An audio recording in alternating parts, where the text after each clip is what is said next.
ಜಿಲ್ಲಾಡಳಿತ, ಜಿಲ್ಲಾ ಕಾನೂನು ಸೇವೆಗಳ ಪ್ರಾಧಿಕಾರ, ಕಾರ್ಮಿಕ ಇಲಾಖೆ, ಜಿಲ್ಲಾ ಬಾಲ ಕಾರ್ಮಿಕ ಯೋಜನಾ ಸೊಸೈಟಿ ಹಾಗೂ ವಕೀಲರ ಸಂಘ ಮಂಡ್ಯ ಇವರ ಸಂಯುಕ್ತಾಶ್ರಯದಲ್ಲಿ ವಿಶ್ವ ಬಾಲ ಕಾರ್ಮಿಕ ಪದ್ಧತಿ ವಿರೋಧಿ ದಿನದ ಅಂಗವಾಗಿ ವೇದಿಕೆ ಕಾರ್ಯಕ್ರಮ ಮಂಡ್ಯ ನಗರದ ಕರ್ನಾಟಕ ಸಂಘದ ಆವರಣದಲ್ಲಿ ನಡೆಯಿತು. ಕಾರ್ಯಕ್ರಮಕ್ಕೆ ಗಣ್ಯರು ಗಿಡಕ್ಕೆ ನೀರೆರೆಯುವುದರ ಮೂಲಕ ಉದ್ಘಾಟಿಸಿದರು.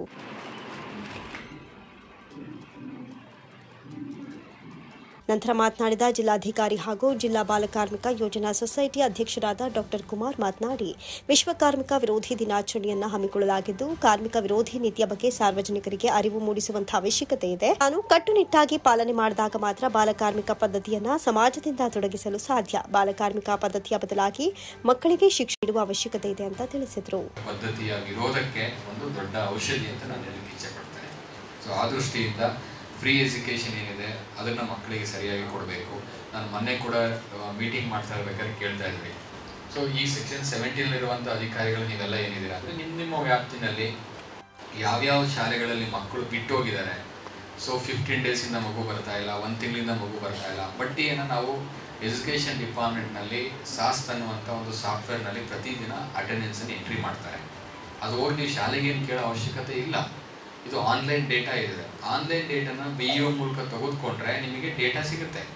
ಯಾವ ವಿದ್ಯಾರ್ಥಿ 15 ದಿವಸದಿಂದ ಕಂಟಿನ್ಯೂಸಿ ಬಂದಿಲ್ಲ ಅಥವಾ ಅರ್ಧಕ್ಕೆ ಶಾಲೆ ಬಿಟ್ಟಿದೆ, ಕಂಟಿನ್ಯೂಸ್ ಅಬ್ಸೆಂಟ್ ಇದೆ, ಗೈರು ಹಾಜರಾಗಿದೆ ಅಂತ ಮಾಹಿತಿಯನ್ನು ತೆಗೆದುಕೊಂಡು ಆ ಪಟ್ಟಿ ಇಟ್ಕೊಂಡು ನೀವು ಅಟ್ಲೀಸ್ಟ್ ಒಂದು ಟೀಮ್ ಮಾಡಿ, ಗ್ರಾಮ ಪಂಚಾಯತಿ ಮಟ್ಟದಲ್ಲಿ ಟೀಮ್ ಮಾಡಿ ಆ ಮಗು ಮನೆಗೆ ಹೋಗಿ ಕೇಳಿ, ಯಾಕೆ ಬರ್ತಾ ಇಲ್ಲ, ಏನು ಕಾರಣ ಇದೆ ನಾವು ಕೇಳಬೇಕು. ಹಾಗಾಗಿ ಎಲ್ಲೋ ಒಂದು ಕಡೆ ನಾವು ಆ ಮೂಲ ಬೇರು ಯಾವುದು ಅಂತ ಹೇಳಿದ್ರೆ ಅಲ್ಲಿ ಶಾಲೆಗಳಲ್ಲಿ ಹುಡುಕ್ಬೇಕು. ನೀವು ಅಂಗಡಿಗಳಲ್ಲಿ ಹೋಗೋದು, ಹೋಟೆಲ್ಗಳಲ್ಲಿ ಹೋಗೋದು, ಅಲ್ಲಿ ಯಾರು ಸಿಕ್ಕಿದ್ರೆ ಕೇಳ್ತೀವಿ ಅಂತ ಅಲ್ಲ. ಸೊ ಆ ಮೂಲ ಬೇರು ಅಲ್ಲಿ. ಸೊ ಶಾಲೆಗೆ ಬರ್ತಾ ಇಲ್ಲ ಅಂದರೆ ಯಾಕೆ ಬರ್ತಾ ಇಲ್ಲ, ಬರ್ತಾ ಇರುವಂಥ ಮಗು ಸಡನ್ನಾಗಿ ಯಾಕೆ ಸ್ಟಾಪ್ ಆಗಿದೆ, ಅಬ್ಸೆಂಟ್ ಆಗಿದೆ ಅಂತ ಕೇಳುವಂಥ ಒಂದು ಪ್ರಶ್ನೆ ಮಾಡುವಂಥ ಮನೋಭಾವವನ್ನು ನಾವೆಲ್ಲರೂ ಬೆಳೆಸ್ಕೊಳ್ಬೇಕು. ಹಾಗಾಗಿ ಕಾರ್ಮಿಕ ಇಲಾಖೆ ಒಂದೇ ಇಲಾಖೆಯಿಂದ ಬಾಲಕಾರ್ಮಿಕ ಪದ್ಧತಿಯನ್ನು ನಾವು ತೊಡಗಿಸ್ತೇವೆ ಅಂದರೆ ಆಗೋದಿಲ್ಲ. ಇದು ಎಲ್ಲ ಅಧಿಕಾರಿಗಳ ಜೊತೆಗೆ ಸಾರ್ವಜನಿಕರ ಸಹಭಾಗಿತ್ವ ಬೇಕು ಅಂತ ನಾನು ಹೇಳಿಕೆ ಇಚ್ಛೆ ಪಡ್ತಾ ಕಾರ್ಯಕ್ರಮದಲ್ಲಿ ಜಿಲ್ಲಾ ಆರೋಗ್ಯ ಅಧಿಕಾರಿ ಡಾ ನರಸಿಂಹಮೂರ್ತಿ, BO ಮಹದೇವ ಸೇರಿದಂತೆ ಇನ್ನಿತರ ಅಧಿಕಾರಿಗಳು ಉಪಸ್ಥಿತರಿದ್ದರು. ಕಾರ್ಯಕ್ರಮಕ್ಕೂ ಮುನ್ನ ವಿಶ್ವ ಬಾಲ ಕಾರ್ಮಿಕ ಪದ್ಧತಿ ವಿರೋಧಿ ದಿನದ ಅಂಗವಾಗಿ ಜಾಗೃತಿ ಜಾಥಾ ನಡೆಸಲಾಯಿತು.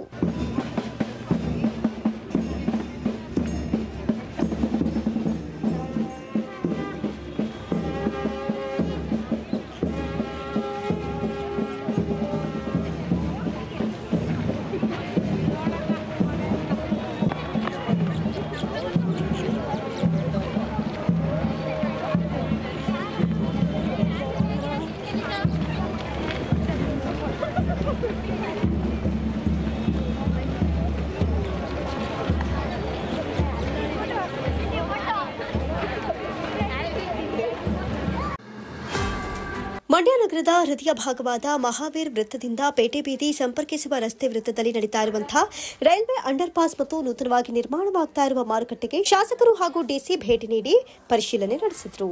ಶಾಸಕ ಗಣಿಕಾ ರವಿಕುಮಾರ್, ಜಿಲ್ಲಾಧಿಕಾರಿ ಡಾ ಕುಮಾರ, ಸ್ಥಳೀಯ ನಗರಸಭಾ ಸದಸ್ಯರು ಮತ್ತು ಅಧಿಕಾರಿಗಳ ಜೊತೆಗೂಡಿ ಮಂಡ್ಯ ನಗರದ ಹೃದಯ ಭಾಗವಾದ ಮಹಾವೀರ್ ಸರ್ಕಲ್ನಿಂದ ಪೇಟೆ ಬೀದಿ ಸಂಪರ್ಕಿಸುವಂತಹ ರಸ್ತೆಗೆ ಅಡ್ಡಲಾಗಿರುವ LC-73 ರೈಲ್ವೆ ಕೆಳ ಸೇತುವೆ ಕಾಮಗಾರಿಗಳ ವೀಕ್ಷಣೆಯನ್ನು ನಡೆಸಿದರು.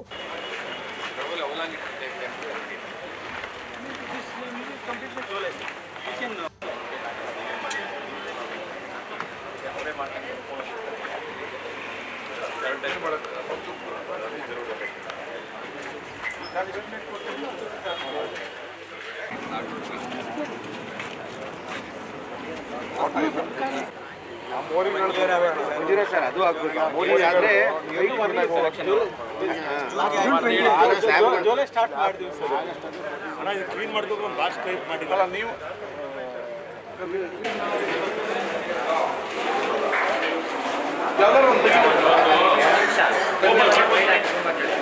ಆಯ್ತಿರೋ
ಜಿಲ್ಲಾಧಿಕಾರಿ ಡಾಕ್ಟರ್ ಕುಮಾರ್ ಮಾತನಾಡಿ, ಇನ್ನು 1 ತಿಂಗಳೊಳಗೆ ಸಂಪೂರ್ಣಗೊಳ್ಳುವಂತಹ ಹಂತದಲ್ಲಿರುವ ಕಾಮಗಾರಿ ಸಣ್ಣ ಪುಟ್ಟ ತಾಂತ್ರಿಕ ಸಮಸ್ಯೆಗಳಿದ್ರೆ ಸರಿಪಡಿಸೋದಕ್ಕೆ ಸೂಚನೆಗಳನ್ನು ನೀಡಿದ್ದೇವೆ ಎಂದರು. ರೈಲ್ವೆ ಅಂಡರ್ ಪಾಸ್ಗೆ ಸಂಬಂಧಪಟ್ಟಂತೆ ಕಾಮಗಾರಿ ಪ್ರಗತಿ ಏನಾಗಿದೆ ಅಂತ ಹೇಳಿ ಪರಿಶೀಲನೆ ಮಾಡಲಿಕ್ಕೆ ಮಾನ್ಯ ಶಾಸಕರು ಮತ್ತು ನಾವು ಮತ್ತು ಸ್ಥಳೀಯ ಭಾಗದ ಎಲ್ಲ ನಗರಸಭಾ ಸದಸ್ಯರು ಕೂಡ ಸೇರಿ ಇವತ್ತು ವಿಸಿಟ್ ಮಾಡಿದ್ದೇವೆ. ಈಗಾಗಲೇ ಕಾಮಗಾರಿಯ ಪ್ರಗತಿಯ ಬಗ್ಗೆ ಪರಿಶೀಲನೆ ಮಾಡಿದ್ದೇವೆ. ಕೆಲವು ಕಡೆ ಏನೇನು ಆಗಬೇಕು ಅದನ್ನು ಸಂಬಂಧಪಟ್ಟವರಿಗೆ ಸೂಚನೆ ಕೊಟ್ಟಿದ್ದೇವೆ. ಪ್ರಾಯಶಃ ಜುಲೈ ಎಂಡ್ ಒಳಗಡೆ ಕಾಮಗಾರಿಯನ್ನು ಮುಕ್ತಾಯ ಮಾಡ್ತೀವಿ ಅಂತ ಅವರು ನಮಗೆ ತಿಳಿಸಿದ್ದಾರೆ. ಸಣ್ಣ ಪುಟ್ಟ ಯಾವುದೇ ತಾಂತ್ರಿಕ ಸಮಸ್ಯೆಗಳಿದ್ದರೆ ಅದು ನಮ್ಮ ಹಂತದಲ್ಲಿ ಕ್ಲಿಯರ್ ಮಾಡ್ತೇವೆ. ಮತ್ತು ನೂತನವಾಗಿ ನಿರ್ಮಾಣ ಮಾಡಿರುವಂಥ ಮಾರುಕಟ್ಟೆ ಏನಿದೆ, ಆ ಮಾರುಕಟ್ಟೆಯನ್ನು ಏನು ಹಿಂದೆ ಹೊಡಿಬೇಕಾದ್ರೆ ಯಾರ್ಯಾರು ಇದ್ದರೂ ಅವರಿಗೆ ಕೊಡಬೇಕು ಅನ್ನುವಂಥದ್ದು ಬೇಡಿಕೆ ಇದೆ. ಇವತ್ತೆಲ್ಲರೂ ಕೂಡ ಮನವಿ ಕೊಟ್ಟಿದ್ದಾರೆ. ಮಾನ್ಯ ಶಾಸಕರು ನಾವೆಲ್ಲ ಈಗಾಗಲೇ ಸಭೆಯನ್ನು ಮಾಡಿದ್ದೇವೆ. ಸರ್ಕಾರಕ್ಕೆ ಸೂಕ್ತವಾದಂಥ ಪ್ರಸ್ತಾವನೆ ಕಳಿಸಿ ಅನುಮತಿ ತೆಗೆದುಕೊಂಡು ಅತಿ ಶೀಘ್ರದಲ್ಲೇ ಸ್ಥಳಾಂತರ ಮಾಡುವಂಥ ಕೆಲಸವನ್ನು ಮಾಡ್ತೇವೆ. ಶಾಸಕ ಪಿ ರವಿಕುಮಾರ್ ಗೌಡ ಗಣಿಕ ಮಾತನಾಡಿ, ಇನ್ನು 1 ತಿಂಗಳೊಳಗೆ ಸಂಪೂರ್ಣಗೊಳ್ಳುವಂತಹ ಹಂತದಲ್ಲಿರುವಂತಹ ಕಾಮಗಾರಿ ಆಗಸ್ಟ್ ತಿಂಗಳಲ್ಲೇ ರೈಲ್ವೆ ಅಂಡರ್ ಪಾಸ್ ಉದ್ಘಾಟನೆಯಾಗಲಿದೆ. ಕಾಮಗಾರಿ ಮುಗಿಸುವುದಕ್ಕೆ ಈಗಾಗಲೇ ಸೂಚನೆಯನ್ನ ಹೊರಡಿಸಲಾಗಿದೆ. ಮಾರುಕಟ್ಟೆ ಕಾಮಗಾರಿ ಕೂಡ ನಡೀತಾ ಇದೆ. ಆದಷ್ಟು ಬೇಗ ಮಾರುಕಟ್ಟೆ ಉದ್ಘಾಟನೆಯಾಗಿ ವ್ಯಾಪಾರಸ್ಥರಿಗೆ ಹಂಚಿಕೆ ಮಾಡಲಿದ್ದೇವೆ ಎಂದರು. ಇನ್ನು ಎಚ್.ಡಿ. ಕುಮಾರಸ್ವಾಮಿ ಕೇಂದ್ರ ಸಚಿವ ವಿಚಾರಕ್ಕೆ ಪ್ರತಿಕ್ರಿಯೆ ನೀಡಿದಂತಹ ಅವರು, ಕುಮಾರಣ್ಣ ಅವರಿಗೆ ಒಳಿತಾಗಲಿ, ಕುಮಾರಣ್ಣ ಅವರು ಉಕ್ಕು ಮತ್ತು ಬೃಹತ್ ಕೈಗಾರಿಕಾ ಸಚಿವರಾಗಿದ್ದಾರೆ, ಒಳ್ಳೆಯದಾಗಲಿ, ನಮ್ಮ ರಾಜ್ಯಕ್ಕೆ ಒಳ್ಳೆಯದನ್ನ ಮಾಡಲಿ, ನಿರುದ್ಯೋಗಿಗಳಿಗೆ ಉದ್ಯೋಗವನ್ನ ಕಲ್ಪಿಸಲಿ ಅಂತ ಆಶಿಸಿದರು. ದಿನಗಳಿಂದ ಸಾರ್ವಜನಿಕರಿಗೆ ಅನಾನುಕೂಲ ಆಗ್ತಿದ್ದಂಥ ರೈಲ್ವೆ ಮಹಾವೀರ ಸರ್ಕಲ್ನ ಪೇಟೆ ಬೀದಿಗೆ ಸಂಪರ್ಕಿಸುವಂಥ ರೈಲ್ವೆ ಅಂಡರ್ ಪಾಸ್ ಕಾಮಗಾರಿಯನ್ನು ಅವರ ರೈಲ್ವೆ ಇಂಜಿನಿಯರು ಮತ್ತು ಮಾನ್ಯ DC ಅವರು ನಾನು ಎಲ್ಲ ನೋಡಿದ್ದೀವಿ. ಆಗಸ್ಟ್ ತಿಂಗಳಲ್ಲಿ ಅದನ್ನು ಉದ್ಘಾಟನೆ ಮಾಡಬೇಕು ಅಂತ ಡಿಸೈಡ್ ಮಾಡಿದ್ವಿ. ಮತ್ತು ನೀರೆಲ್ಲ ಬರದೇ ಇರೋಗೆ ಏನೇನು ಮಾಡಬೇಕು ಅಂತ ಇನ್ಸ್ಟ್ರಕ್ಷನ್ ಕೊಟ್ಟಿದ್ದೀವಿ. ಅದನ್ನು ಇಮಿಡಿಯೇಟ್ಲಿ ಮಾಡೋಕ್ಕೆ ಇಂಜಿನಿಯರ್ಗಳಿಗೆ ಹೇಳಿದ್ದೀವಿ. ಜೊತೆಗೆ ಭಾಳ ದಿನಗಳಿಂದ ಭಾಳ ನಮ್ಮ ಪುರಾತನ ಮಾರುಕಟ್ಟೆ ಕಟ್ಟಿದ್ದೀವಿ. ಅದನ್ನಿನ್ನೂ ಫಲಾನುಭವಿಗಳಿಗೆ ಹಂಚಿಕೆ ಮಾಡಿಲ್ಲ. ಮತ್ತು ಇನ್ನೂ ಸಣ್ಣ ಪುಟ್ಟ ಕಾಮಗಾರಿಗಳಿದೆ. ಅದನ್ನು ಕೂಡ ಯಾರು ಈ ಮಾರುಕಟ್ಟೆಯಲ್ಲಿ ಇದರಲ್ಲಿ ನಮ್ಮದು ಏನೂ ಇಲ್ಲ, ಈ ಹಿಂದೆ ಇದ್ರ ಬಗ್ಗೆ ಆಲ್ರೆಡಿ ರೆಸೊಲ್ಯೂಷನ್ ಆಗಿದೆ. ಎಷ್ಟು ಜನ ಒಡೆದಾಕಬೇಕಾದ್ರೆ ಇದ್ದರೂ ಕೆಲವರಿಗೆ ನಾವು ಆಲ್ರೆಡಿ APMC ಮಾರ್ಕೆಟಲ್ಲಿ ಸರ್ಕಾರ ವತಿಯಿಂದ ಕೊಟ್ಟಿದ್ದೀವಿ. ಇನ್ನು ಉಳಿದವರಿಗೆ ಇಲ್ಲಿ ಕೊಡಬೇಕು. ಅದನ್ನು ಹೇಗೆ ಹಂಚಬೇಕು ಅಂತೇಳಿ ಅಧಿಕಾರಿ ವರ್ಗದವರಿಂದ ಚರ್ಚೆ ಮಾಡ್ತಾಯಿದ್ವಿ. ಅದನ್ನು ಕೂಡ ಬೇಗ ಕಾಮಗಾರಿ ಮುಗಿಸಿ ಆಗಸ್ಟ್ 15 ಇದನ್ನು ಇನಾಗ್ರೇಷನ್ ಮಾಡಿ ವ್ಯಾಪಾರಿಗಳಿಗೆ ಹಂಚಿಕೆ ಮಾಡಬೇಕು ಅಂತ ನಿರ್ಧಾರ ಮಾಡಿದ್ದೀವಿ. ಅದಕ್ಕೆ ಎಲ್ಲ ವ್ಯಾಪಾರಿಗಳು ಸಹಕರಿಸಬೇಕು. ನಿಮ್ಮಲ್ಲೇ ಯಾವುದೇ ರೀತಿಯ ಇದನ್ನು ಮಾಡಿಕೊಂಡು ಗೊಂದಲ ಮಾಡೋದು ಬೇಡ. ಆಗಸ್ಟ್ 15 ಇದನ್ನು ಇನಾಗ್ರೇಷನ್ ಮಾಡ್ತೀವಿ. ಒಳ್ಳೆಯದಾಗಲಿ. ಕುಮಾರಣ್ಣವರು ಉಕ್ಕು ಮತ್ತು ಬೃಹತ್ ಕೈಗಾರಿಕಾ ಸಚಿವರಾಗಿದ್ದರೆ ಒಳ್ಳೆಯದಾಗಲಿ. ನಮ್ಮ ರಾಜ್ಯಕ್ಕೂ ಒಳ್ಳೇದು ಮಾಡಿ ಒಂದಷ್ಟು ನಿರುದ್ಯೋಗಿಗಳಿಗೆ ಉದ್ಯೋಗ ಕೊಡಿಸಿ ಒಳ್ಳೇದು ಮಾಡಲಿ ಅನ್ನೋದು ಕೇಳ್ಕೊಳ್ತೀವಿ. ಮನ್ಮೂಲ್ ನಿರ್ದೇಶಕಿ ರೂಪಾ ವಿರುದ್ಧ ಮಂಡ್ಯ ಜಿಲ್ಲಾ ಸಹಕಾರ ಯೂನಿಯನ್ ಸಹಾಯಕ ಉಪನಿಬಂಧಕರ ಜೊತೆಗೂಡಿ ಕಾಂಗ್ರೆಸ್ ನಾಯಕರು ಷಡ್ಯಂತ್ರ ರೂಪಿಸಿ ನಿರ್ದೇಶಕ ಸ್ಥಾನದಿಂದ ವಜಾಗೊಳಿಸುವುದಕ್ಕೆ ಮುಂದಾಗಿದೆ ಅಂತ ಆರೋಪಿಸಿ ಮಂಡ್ಯದಲ್ಲಿ ಬಿಜೆಪಿ ಪಕ್ಷದ ಕಾರ್ಯಕರ್ತರು ಪ್ರೊಟೆಸ್ಟ್ ನಡೆಸಿದರು. ನಗರದ ಜಿಲ್ಲಾ ಸಹಕಾರ ಒಕ್ಕೂಟದ ಕಚೇರಿ ಎದುರು ಪಕ್ಷದ ಕಾರ್ಯಕರ್ತರು ಪ್ರತಿಭಟನೆ ನಡೆಸಿ ಜಿಲ್ಲಾ ಉಸ್ತುವಾರಿ ಸಚಿವ ಎನ್ ಚೆಲುವರಾಯಸ್ವಾಮಿ ಹಾಗೂ ಒಕ್ಕೂಟದ ಸಹಾಯಕ ಉಪನಿಬಂಧಕಿ AR ಅನಿತಾ ವಿರುದ್ಧ ಧಿಕ್ಕಾರದ ಘೋಷಣೆ ಕೂಗಿ ಆಕ್ರೋಶ ವ್ಯಕ್ತಪಡಿಸಿದರು. ಪೂರ್ವಕವಾಗಿ ಕೊಡುತ್ತಿರುವ ಉಸ್ತುವಾರಿ ಸಚಿವರಿಗೆ ಕೈಗೊಂಬೆಯಂತೆ ಆಡುತ್ತಿರುವ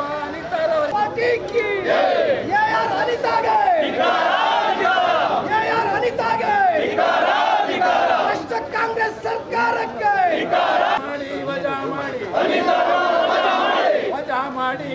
ಮಾಡಿ ಅನಿತಾಗೆ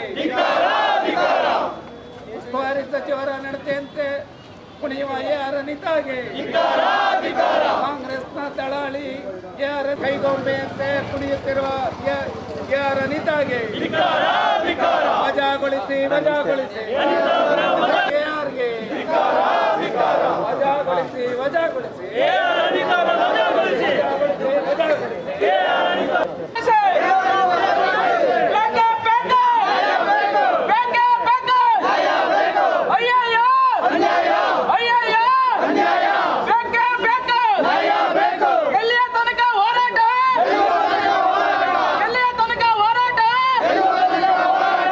ಮಂಡ್ಯ ಜಿಲ್ಲಾ ಹಾಲು ಒಕ್ಕೂಟದ ನಿರ್ದೇಶಕರ ಸ್ಥಾನಕ್ಕೆ ಮದ್ದೂರು ತಾಲೂಕಿನಿಂದ ಬಿಜೆಪಿ ಪಕ್ಷದಿಂದ ರೂಪ ಆಯ್ಕೆಯಾಗಿದ್ದು, ಆದರೆ ರಾಜ್ಯದಲ್ಲಿ ಅಧಿಕಾರದಲ್ಲಿರುವ ಕಾಂಗ್ರೆಸ್ ಪಕ್ಷ ಅವರಿಗೆ ರಾಜಕೀಯವಾಗಿ ಕಿರುಕುಳ ನೀಡುತ್ತಾ ಇದೆ. ಸ್ಥಳೀಯ ಶಾಸಕರು ಹಾಗೂ ಸಚಿವರು ಷಡ್ಯಂತ್ರ ರೂಪಿಸಿ ನಿರ್ದೇಶಕ ಸ್ಥಾನದಿಂದ ವಜಾಗೊಳಿಸಲು ಮುಂದಾಗಿದ್ದಾರೆ ಅಂತ ಆರೋಪಿಸಿದರು.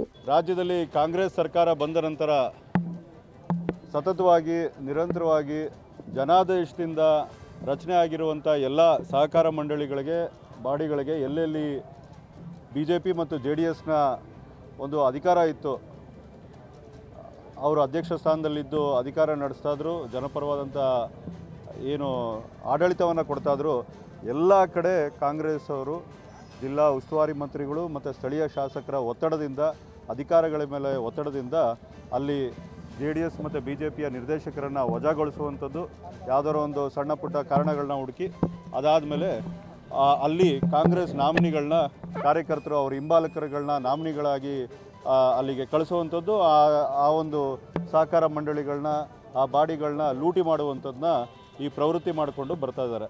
ಇವತ್ತು ನಮ್ಮ ಜಿಲ್ಲೆಯ ಹೆಮ್ಮೆಯಾದಂಥ ಮನ್ಮೂಲ್ನ ಬಾಡಿನಲ್ಲಿ ಈ ಉದಾಹರಣೆಯಾಗಿ ಇದಕ್ಕೆ ಕೈ ಹಾಕಿ ಅಲ್ಲಿ ಕಾಂಗ್ರೆಸ್ನ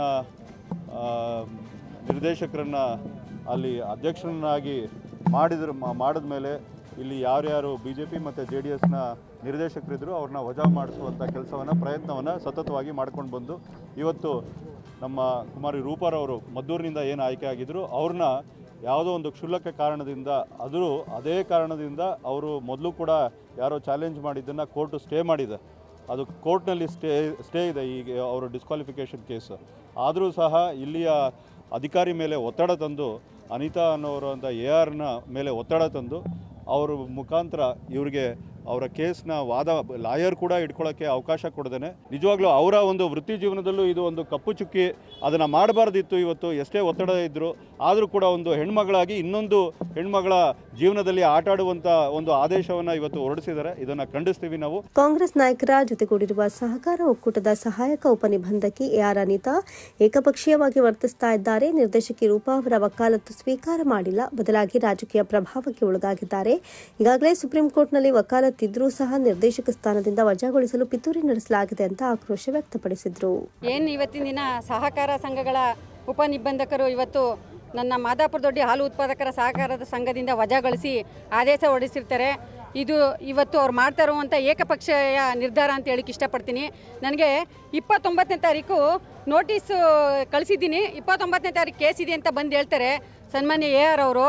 ನನಗೆ 29ಕ್ಕೆ ನೋಟಿಸು ತಲುಪಲ್ಲ, 2ನೇ ತಾರೀಕು ತಲುಪುತ್ತೆ. 31ಕ್ಕೆ ನೋಟಿಸ್ ಬರುತ್ತೆ, ನನಗೆ 2ನೇ ತಾರೀಕು ಬರ್ತೀನಿ. 2ನೇ ತಾರೀಕು ಬಂದು ನಾನು ಇವತ್ತು ಹೇಳ್ತೀನಿ ಅವ್ರಿಗೆ ಲಾಯರ್ ಇಟ್ಕೊಳ್ಳೋಕ್ಕೆ ಕಾಲಾವಕಾಶ ಕೊಡಿ ಅಂತ ಕೇಳ್ತೀನಿ. ಇಲ್ಲಿದೆ ನೋಡಿ, ದಯಮಾಡಿ ಕಾಲಾವಕಾಶ ಕೊಡಿ ಅಂತ ಕೇಳಿದ್ದೀನಿ. ಅದನ್ನ ಪ್ರಸ್ತಾಪ ಮಾಡಿದ್ದಾರೆ. ಕಾಲಾವಕಾಶ ಕೊಟ್ಟಂಥ ಸಂದರ್ಭದಲ್ಲಿ ನಿನ್ನೆ ನಾನು ಬಂದು ಲಾಯರ್ ಮುಖಾಂತರ ವಕಾಲತ್ತು ಹಾಕ್ಸೋಕೋದ್ರೆ ನೀವು ಅಬ್ಜೆಕ್ಷನ್ ಆಗ್ತಾಯಿಲ್ಲ, ಬರೀ ವಕಾಲತ್ತು ಆಗ್ತಾ ಇದ್ದೀರಿ, ನನಗೆ ತುಂಬ ಟೈಮ್ ಆಗೋಗಿದೆ, ನಮಗೆ ತುಂಬ ಒತ್ತಡ ಇದೆ ಅಂತೇಳಿ ನಮ್ಮ ವಕಾಲತ್ನ ಲಾಯರ್ ಮುಖಾಂತರ ವಕಾಲತ್ತು ಹಾಕ್ಸಿ ವಾದ ವಿವಾದಗಳನ್ನ ಪರಿಶೀಲಿಸಿ ಅವ್ರು ಏನು ಬೇಕಾದ್ರೂ ನಿರ್ಧಾರ ಮಾಡಲಿ, ನಮ್ಮ ಪರವಾಗಿ ಮಾಡಿ ನಾವೆಲ್ಲೂ ಕೇಳಿಲ್ಲ. ಈ ಸಂಬಂಧಪಟ್ಟಂತೆ ಸುಪ್ರೀಂ ಕೋರ್ಟ್ನಲ್ಲಿ ತಡೆಯಾಜ್ಞೆ ಇದೆ. ಸುಪ್ರೀಂ ಕೋರ್ಟ್ನಲ್ಲಿ ತಡೆಯಾಜ್ಞೆ ತಗೊಬಂದಿದ್ದೀನಿ.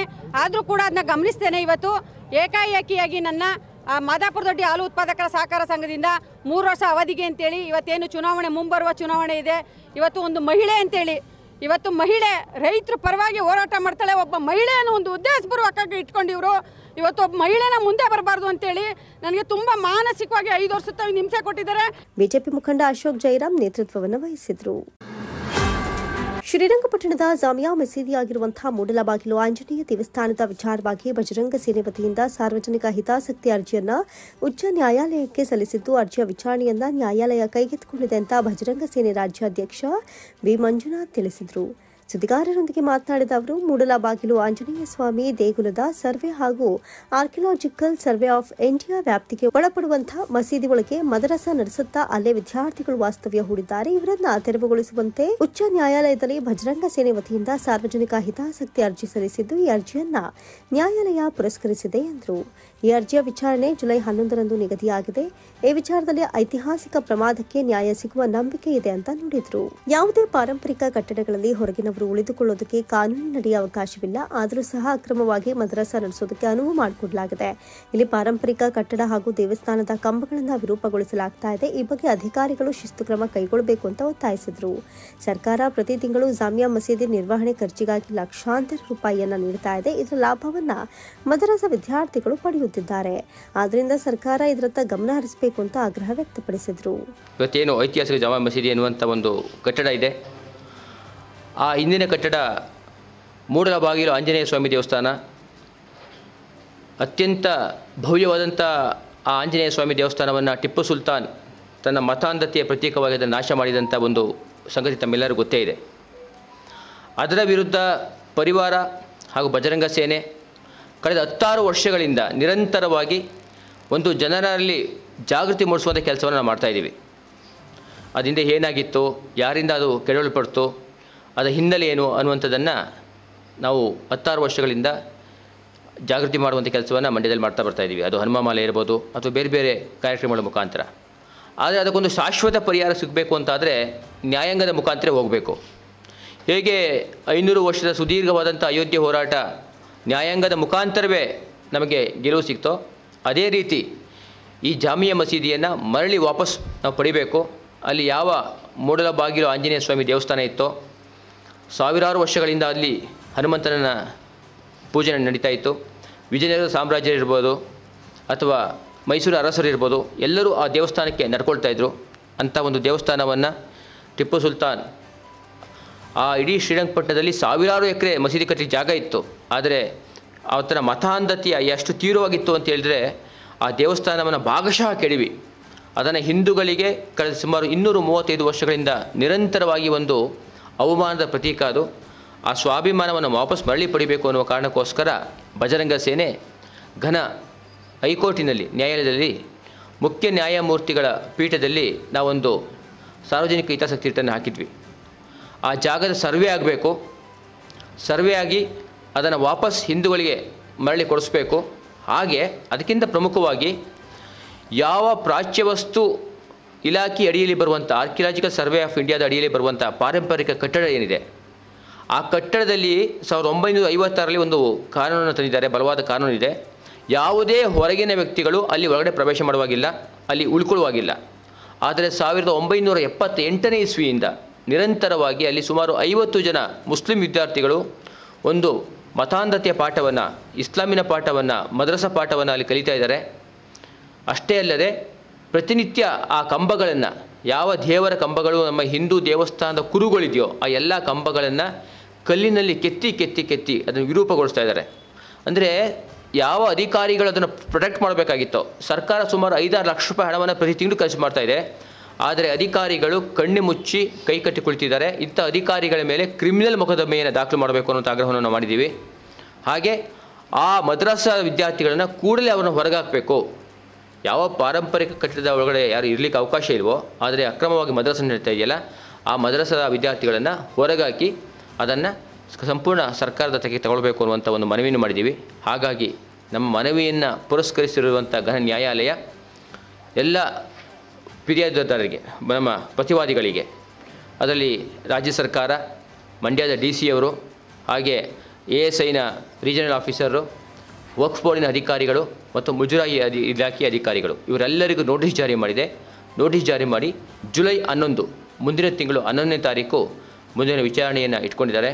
ನಮಗೆಲ್ಲರಿಗೂ ನ್ಯಾಯಾಂಗದ ಮೇಲೆ ಬಲವಾದ ವಿಶ್ವಾಸ, ನಂಬಿಕೆ ಇದೆ. ನಮಗೆ ಈ ಒಂದು ಹೋರಾಟದಲ್ಲಿ, ಕಾನೂನು ಹೋರಾಟದಲ್ಲಿ ಜಯ ಸಿಕ್ಕೇ ಸಿಗುತ್ತದೆ ಅನ್ನುವಂಥ ಒಂದು ನಂಬಿಕೆ ಇದೆ. ಈ ಸುದ್ದಿಗೋಷ್ಠಿಯಲ್ಲಿ ಬಜರಂಗ ಸೇನೆ ಜಿಲ್ಲಾಧ್ಯಕ್ಷ ವೈಎಚ್ ಹರ್ಷ, ನಗರ ಘಟಕದ ಅಧ್ಯಕ್ಷ ಆರ್ ಚೇತನ್ ಕುಮಾರ್, ಜಿಲ್ಲಾ ಕಾರ್ಯದರ್ಶಿಗಳಾದ ಸತೀಶ್, ದೀಪಕ್ ಸೇರಿದಂತೆ ಇತರರು ಹಾಜರಿದ್ದರು. Lions club of Halagur, Ramanagara ಜಿಲ್ಲಾ ಮೂಳೆ ಮತ್ತು ಕೀಲು ತಜ್ಞರ ಸಂಘ ಇವರ ಸಹಯೋಗದೊಂದಿಗೆ ಉಚಿತ ಮೂಳೆ ಮತ್ತು ಕೀಲು ರೋಗ ತಪಾಸಣೆ ಮತ್ತು ಮೂಳೆ ಸಾಂದ್ರತೆ BMT ಪರೀಕ್ಷಾ ಶಿಬಿರ ಹಲಗೂರಿನ ಲಯನ್ಸ್ ಭವನದಲ್ಲಿ ನಡೆಯಿತು. ಕಾರ್ಯಕ್ರಮವನ್ನು ಹಿರಿಯ ಮೂಳೆ ಮತ್ತು ಕೀಲು ರೋಗ ತಜ್ಞರಾದ ಡಾಕ್ಟರ್ ಮಲವೇಗೌಡ ಕಾರ್ಯಕ್ರಮವನ್ನು ಗಿಡಕ್ಕೆ ನೀರು ಹಾಕುವ ಮೂಲಕ ಉದ್ಘಾಟಿಸಿದರು.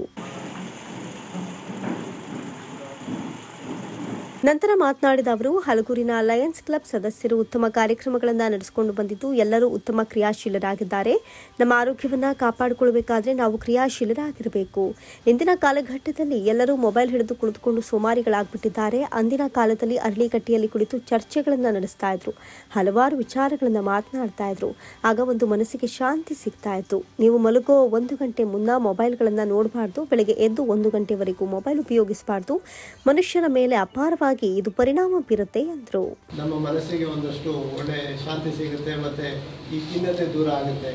ಇದೇ ರೀತಿ ಈಗ ಬೆಂಗಳೂರು ಅಂತ ಇಂಥ ಪ್ರತಿಷ್ಠಿತ ನಗರಗಳಲ್ಲೆಲ್ಲ ಲಾಫಿಂಗ್ ಕ್ಲಬ್ಸ್ ಅಂತ ಮಾಡ್ಕೊಂಡಿರ್ತಾರೆ, ನಗುವಿನ ಕೂಟ ಅಂತ. ಸೊ ಯಾವುದೋ ಒಂದು ಪಾರ್ಕಲ್ಲಿ ಕೂತ್ಕೊಂಡು ಜೋರಾಗಿ ನಗೋದು, ಈ ಥರ. ಸೊ ನಮ್ಮ ಅರಳಿಕಟ್ಟೆ ವ್ಯವಸ್ಥೆ ಈಗ ಮತ್ತೆ ವಾಪಸ್ ಬರಬೇಕು. ಅರಳಿಕಟ್ಟೆಗಳು ಹುಡ್ಕೊಂಡು ಎಲ್ಲರೂ ಒಟ್ಟಿಗೆ ಸೇರೋದು ಸಾಯಂಕಾಲ ಹೊತ್ತು ಅಥವಾ ಬಿಡುವಿನ ಸಮಯದಲ್ಲಿ ಹೋಗೋದು, ಅಥವಾ ಎಲ್ಲ ಒಂದು ಹೋಟ್ಲ್ ಹತ್ರ. ಮುಂಚೆ ಎಲ್ಲ ಊರ ಮುಂದೆ ಹೋಟ್ಲ್ ಅಂದರೆ ಎಲ್ಲರೂ ಸೇರಿಕೊಂಡು ಒಂದು ಮಾತುಕತೆ ನಡೆಸೋರು ಏನೋ ಮಾಡೋದು. ಈಗ ಅದು ಆಗ್ತಾಯಿಲ್ಲ. ಅದೊಂದು ಮತ್ತಿಂದ ನಮ್ಮ ದೈಹಿಕ ಮೂಳೆ ಆರೋಗ್ಯನ ಜಾಸ್ತಿ ಮಾಡ್ಕೊಳ್ಳೋದು ಹೇಗೆ ಅಂತಂದರೆ, ಪ್ರತಿಯೊಬ್ಬ ಮನುಷ್ಯ ಕಡಿಮೆ ಅಂದರೆ ಒಂದು ದಿನಕ್ಕೆ ಒಂದು ಅರ್ಧ ಗಂಟೆಯಿಂದ 3/4 ಗಂಟೆ ಒಂದು ಬಿಸಿಲಿಗೆ ಹೋಗಬೇಕು. ಬಿಸಿಲಿಗೆ ಹೋದರೆ ನಮ್ಮ ಕಡಿಮೆ ಆಗುತ್ತೆ, ಮೂಳೆ ಸಾಂದ್ರತೆ ಜಾಸ್ತಿ ಆಗುತ್ತೆ. ನಮ್ಮ ಓಡಾಟ ಜಾಸ್ತಿ ಆದಂಗೆಲ್ಲ ನಾವು ಬಿಸಿಲಿಗೆ ಹೋದಂಗೆಲ್ಲ ನಮ್ಮ ಮೂಳೆ ಸಾಂದ್ರತೆ ಜಾಸ್ತಿ ಆಗುತ್ತೆ. ಜಾಸ್ತಿ ಆಗೋದ್ರಿಂದ ಮೂಳೆ ಮುರಿತ ಅಥವಾ ಮೂಳೆಗಳ ನೋವು ಎಲ್ಲ ಕಡಿಮೆ ಆಗ್ತಾ ಹೋಗುತ್ತೆ. ಮೂಳೆ ಹೆಂಗಾಗುತ್ತೆ ಬಿಸಿಲಿಗೆ ಹೋದರೆ ಅಂತಂದರೆ, ನಮ್ಮ ಚರ್ಮದಲ್ಲಿ 78 ಕೊಲೆಸ್ಟ್ರಾಲ್ ಅನ್ನೋದಿರುತ್ತೆ. ಅದು ನಾವು ಸೂರ್ಯನ ಬೆಳಕಿಗೆ ಹೋದಾಗ ಮಾತ್ರ ಅದು ವಿಟಮಿನ್ ಡಿ ಆಗಿ ಬದಲಾವಣೆ ಆಗುತ್ತೆ. ಹಲಗೂರಿನ ವೈದ್ಯರಾದ ಡಾಕ್ಟರ್ ಸಿದ್ದರಾಜು ಮಾತನಾಡಿ, ಇಂದು ನಮ್ಮ ಲಯನ್ಸ್ ಸಂಸ್ಥೆಯಿಂದ ಆಯೋಜಿಸಿದ ಉಚಿತ ಮೂಳೆ ಮತ್ತು ಕೀಲು ರೋಗ ತಪಾಸಣೆಯಲ್ಲಿ ಸುಮಾರು 150ಕ್ಕೂ ಹೆಚ್ಚು ಸಾರ್ವಜನಿಕರು ಈ ಶಿಬಿರದಲ್ಲಿ ಸದುಪಯೋಗವನ್ನು ಪಡೆದುಕೊಂಡಿದ್ದಾರೆ. ನಮ್ಮ ಲಯನ್ಸ್ ಸಂಸ್ಥೆಯಿಂದ ಇನ್ನೂ ಮುಂದಿನ ದಿನಗಳಲ್ಲಿ ಹೆಚ್ಚು ಕಾರ್ಯಕ್ರಮಗಳನ್ನು ಹಮ್ಮಿಕೊಳ್ಳುತ್ತೇವೆ. ಈ ದಿನದ ಕಾರ್ಯಕ್ರಮಕ್ಕೆ ಸಹಕರಿಸಿದ ವೈದ್ಯರುಗಳಿಗೆ ಹಾಗೂ ನಮ್ಮ ಲಯನ್ಸ್ ಸಂಸ್ಥೆಯ ಎಲ್ಲ ಪದಾಧಿಕಾರಿಗಳು ಹಾಗೂ ಸದಸ್ಯರುಗಳಿಗೂ ಧನ್ಯವಾದಗಳನ್ನು ತಿಳಿಸಿದರು. ನಮ್ಮ ಲಯನ್ಸ್ ಕ್ಲಬ್ನ ವತಿಯಿಂದ ಮತ್ತು ನಮ್ಮ ರಾಮನಗರ ಜಿಲ್ಲಾ ಕೀಲು ಮತ್ತು ಎಲುಬು ರೋಗಗಳ ತಜ್ಞರ ಸಂಘದ ಸಹಯೋಗದಿಂದ ಒಂದು ಉತ್ತಮವಾದಂತಹ ಒಂದು ಎಲುಬು ಮತ್ತು ಕೀಲು ರೋಗಗಳ ಒಂದು ತಪಾಸಣೆಯ ಶಿಬಿರವನ್ನು ಮತ್ತು ಮೂಳೆಯ ಸಾಂದ್ರತೆಯನ್ನು ಪರೀಕ್ಷೆ ಮಾಡುವಂತಹ ಒಂದು ವಿಶೇಷವಾದ ಕಾರ್ಯಕ್ರಮವನ್ನು ಆಯೋಜಿಸಿಕೊಂಡಿದ್ವಿ. ಆ ಒಂದು ಕಾರ್ಯಕ್ರಮಕ್ಕೆ ಸಹೃದಯರಾದಂತಹ ಡಾಕ್ಟರ್ ಮಲಿವೇಗೌಡರು ಇವರು ಮಾತೃಶ್ರೀ ಆರ್ಥೋಪೆಡಿಕ್ ಆ್ಯಂಡ್ ಟ್ರಾಮಾ ಸೆಂಟರ್ ಚನ್ನಪಟ್ಟಣದಲ್ಲಿ ಅವರದೇ ಒಂದು ದೊಡ್ಡ ಸಂಸ್ಥೆಯನ್ನು ನಡೆಸ್ತಾ ಇದ್ದಾರೆ. ಹಾಗೆಯೇ ಡಾಕ್ಟರ್ ಮಧುಸೂದನ್ ಅವರು ಕೂಡ ಹಿರಿಯ ಎಲುಬು ಮತ್ತು ಕೀಲು ರೋಗಗಳ ತಜ್ಞರು ಇವರಿಬ್ಬರು, ಮತ್ತು ಇವರ ಒಂದು ತಂಡ ಹಾರೋಹಳ್ಳಿಯಿಂದ ಕೂಡ ಬಂದಿದ್ದಾರೆ. ಒಂದು 3-4 ಜನ ತಜ್ಞರು ಕೂಡ ಬಂದಿದ್ದಾರೆ. ಇವರೆಲ್ಲರ ಸಹಯೋಗದೊಂದಿಗೆ ಇವತ್ತು ನಮ್ಮ ಹಲಗೂರು ಮತ್ತು ಸುತ್ತಮುತ್ತಲಿನ ಹಳ್ಳಿಗಳ ಹಲವಾರು ಜನಗಳಿಗೆ ಒಂದು ಮೂಳೆಗಳಿಗೆ ಸಂಬಂಧಪಟ್ಟಂಥ ಎಲ್ಲ ಕಾಯಿಲೆಗಳಿಗೆ ಅವರಿಗೆ ಸಮಾಧಾನವಾದ ರೀತಿಯಲ್ಲಿ ಒಂದು ಕಾರ್ಯಕ್ರಮವನ್ನು ಆಯೋಜನೆ ಮಾಡಿ ಅವರಿಗೆಲ್ಲರಿಗೂ ಕೂಡ ಈ ಒಂದು ಪ್ರಯೋಜನವನ್ನು ಕೊಡಿಸಿದ್ದೇವೆ. ಇದೇ ಸಂದರ್ಭದಲ್ಲಿ ಸಂಸ್ಥೆಯ D L Madegowda, Srinivasachari, N K Kumar, Padmanabha, doctor Shamsuddin, master Shivaramu, Shivaraju, Manohar, L C Puttaswamygowda, Mahesh ಹಾಜರಿದ್ದರು. ನಂತರ ತಪಾಸಣಾ ಶಿಬಿರ ನಡೆಯಿತು.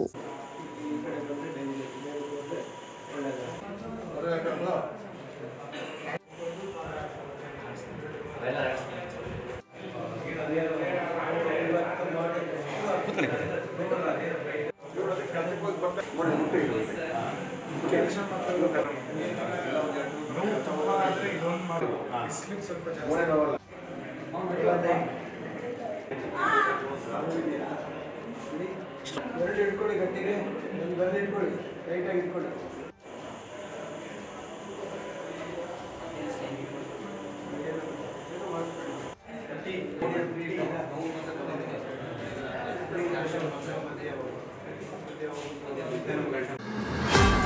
ಕರ್ನಾಟಕ ರಾಜ್ಯದಲ್ಲಿ ಸುಮಾರು 20,000 ನ್ಯಾಯಬೆಲೆ ಅಂಗಡಿ ಮಾಲೀಕರಿದ್ದು ಪಡಿತರದಾರರಿಗೆ ಸಿಟಿಸನ್ ಆಫ್ ಮೂಲಕ ಉತ್ತಮ ರೀತಿ ಕಾರ್ಯನಿರ್ವಹಿಸ್ತಾ ಇದ್ದು ನಿಗದಿತ ಸಮಯದಲ್ಲಿ ಗ್ರಾಹಕರಿಗೆ ಧಾನ್ಯಗಳನ್ನು ವಿತರಣೆ ಮಾಡುತ್ತಿದ್ದೇವೆ. ಆದರೆ ಆಹಾರ ಇಲಾಖೆ ಅಧಿಕಾರಿಗಳು ಇತ್ತೀಚೆಗೆ ಮಂತ್ರ ಎಂಬ ನೂತನ ಸಾಫ್ಟ್ವೇರ್ ಅಳವಡಿಕೆ ಮಾಡಿಕೊಳ್ಳಬೇಕು ಅಂತ ಒತ್ತಡ ಹೇರ್ತಾ ಇರೋದು ಸಾಕಷ್ಟು ಅನುಮಾನಗಳಿಗೆ ಎಡೆ ಮಾಡಿಕೊಟ್ಟಿದೆ. ಈ ತಕ್ಷಣ ಈ ಆದೇಶವನ್ನು ಹಿಂಪಡೆದು ಯಥಾಸ್ಥಿತಿ ಕಾರ್ಯನಿರ್ವಹಿಸುವುದಕ್ಕೆ ಅನುವು ಮಾಡಿಕೊಡಬೇಕು ಅಂತ ಆಹಾರ ಸಚಿವರಾದ ಮುನಿಯಪ್ಪ ಅವರು ಮತ್ತು ಮುಖ್ಯಮಂತ್ರಿ ಸಿದ್ದರಾಮಯ್ಯನವರಿಗೆ ಪತ್ರ ಬರೆದು ನೂತನ ಆಪ್ ಅಳವಡಿಕೆ ಮಾಡದಂತೆ ನಿರ್ದೇಶನ ನೀಡಬೇಕು ಅಂತ ರಾಜ್ಯ ಪಡಿತರ ವಿತರಕರ ಸಂಘದ ರಾಜ್ಯಾಧ್ಯಕ್ಷ ಟಿ ಕೃಷ್ಣಪ್ಪ ಒತ್ತಾಯಿಸಿದ್ದಾರೆ. ರಾಜ್ಯದಲ್ಲಿ ಉತ್ತಮ ರೀತಿ ಕಾರ್ಯನಿರ್ವಹಿಸುತ್ತಾ ಇರುವ ಪಡಿತರದ ವಿತರಕ ಮಾಲೀಕರ ಬಗ್ಗೆ ಆಹಾರ ಇಲಾಖೆಯು ಕೂಡ ಸಹಕಾರ ನೀಡಬೇಕು.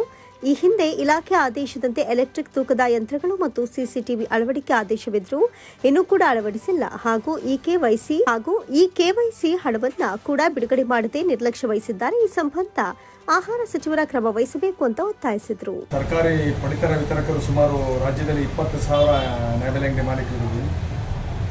ಸುಮಾರು ವರ್ಷಗಳಿಂದ ನಾವು ಸಿಗಿಜನ್ ಅನ್ನೋ ಬಯೋಮಂತ್ರದಲ್ಲಿ ನಾವು ಆಹಾರ ಪದಾರ್ಥನ ವಿತರಿಸ್ಕೊಂಡು 10-11 ವರ್ಷದಿಂದ ವಿತರಣೆ ಮಾಡ್ಕೊಂಡು ಬರ್ತಾ ಇದ್ದೀವಿ.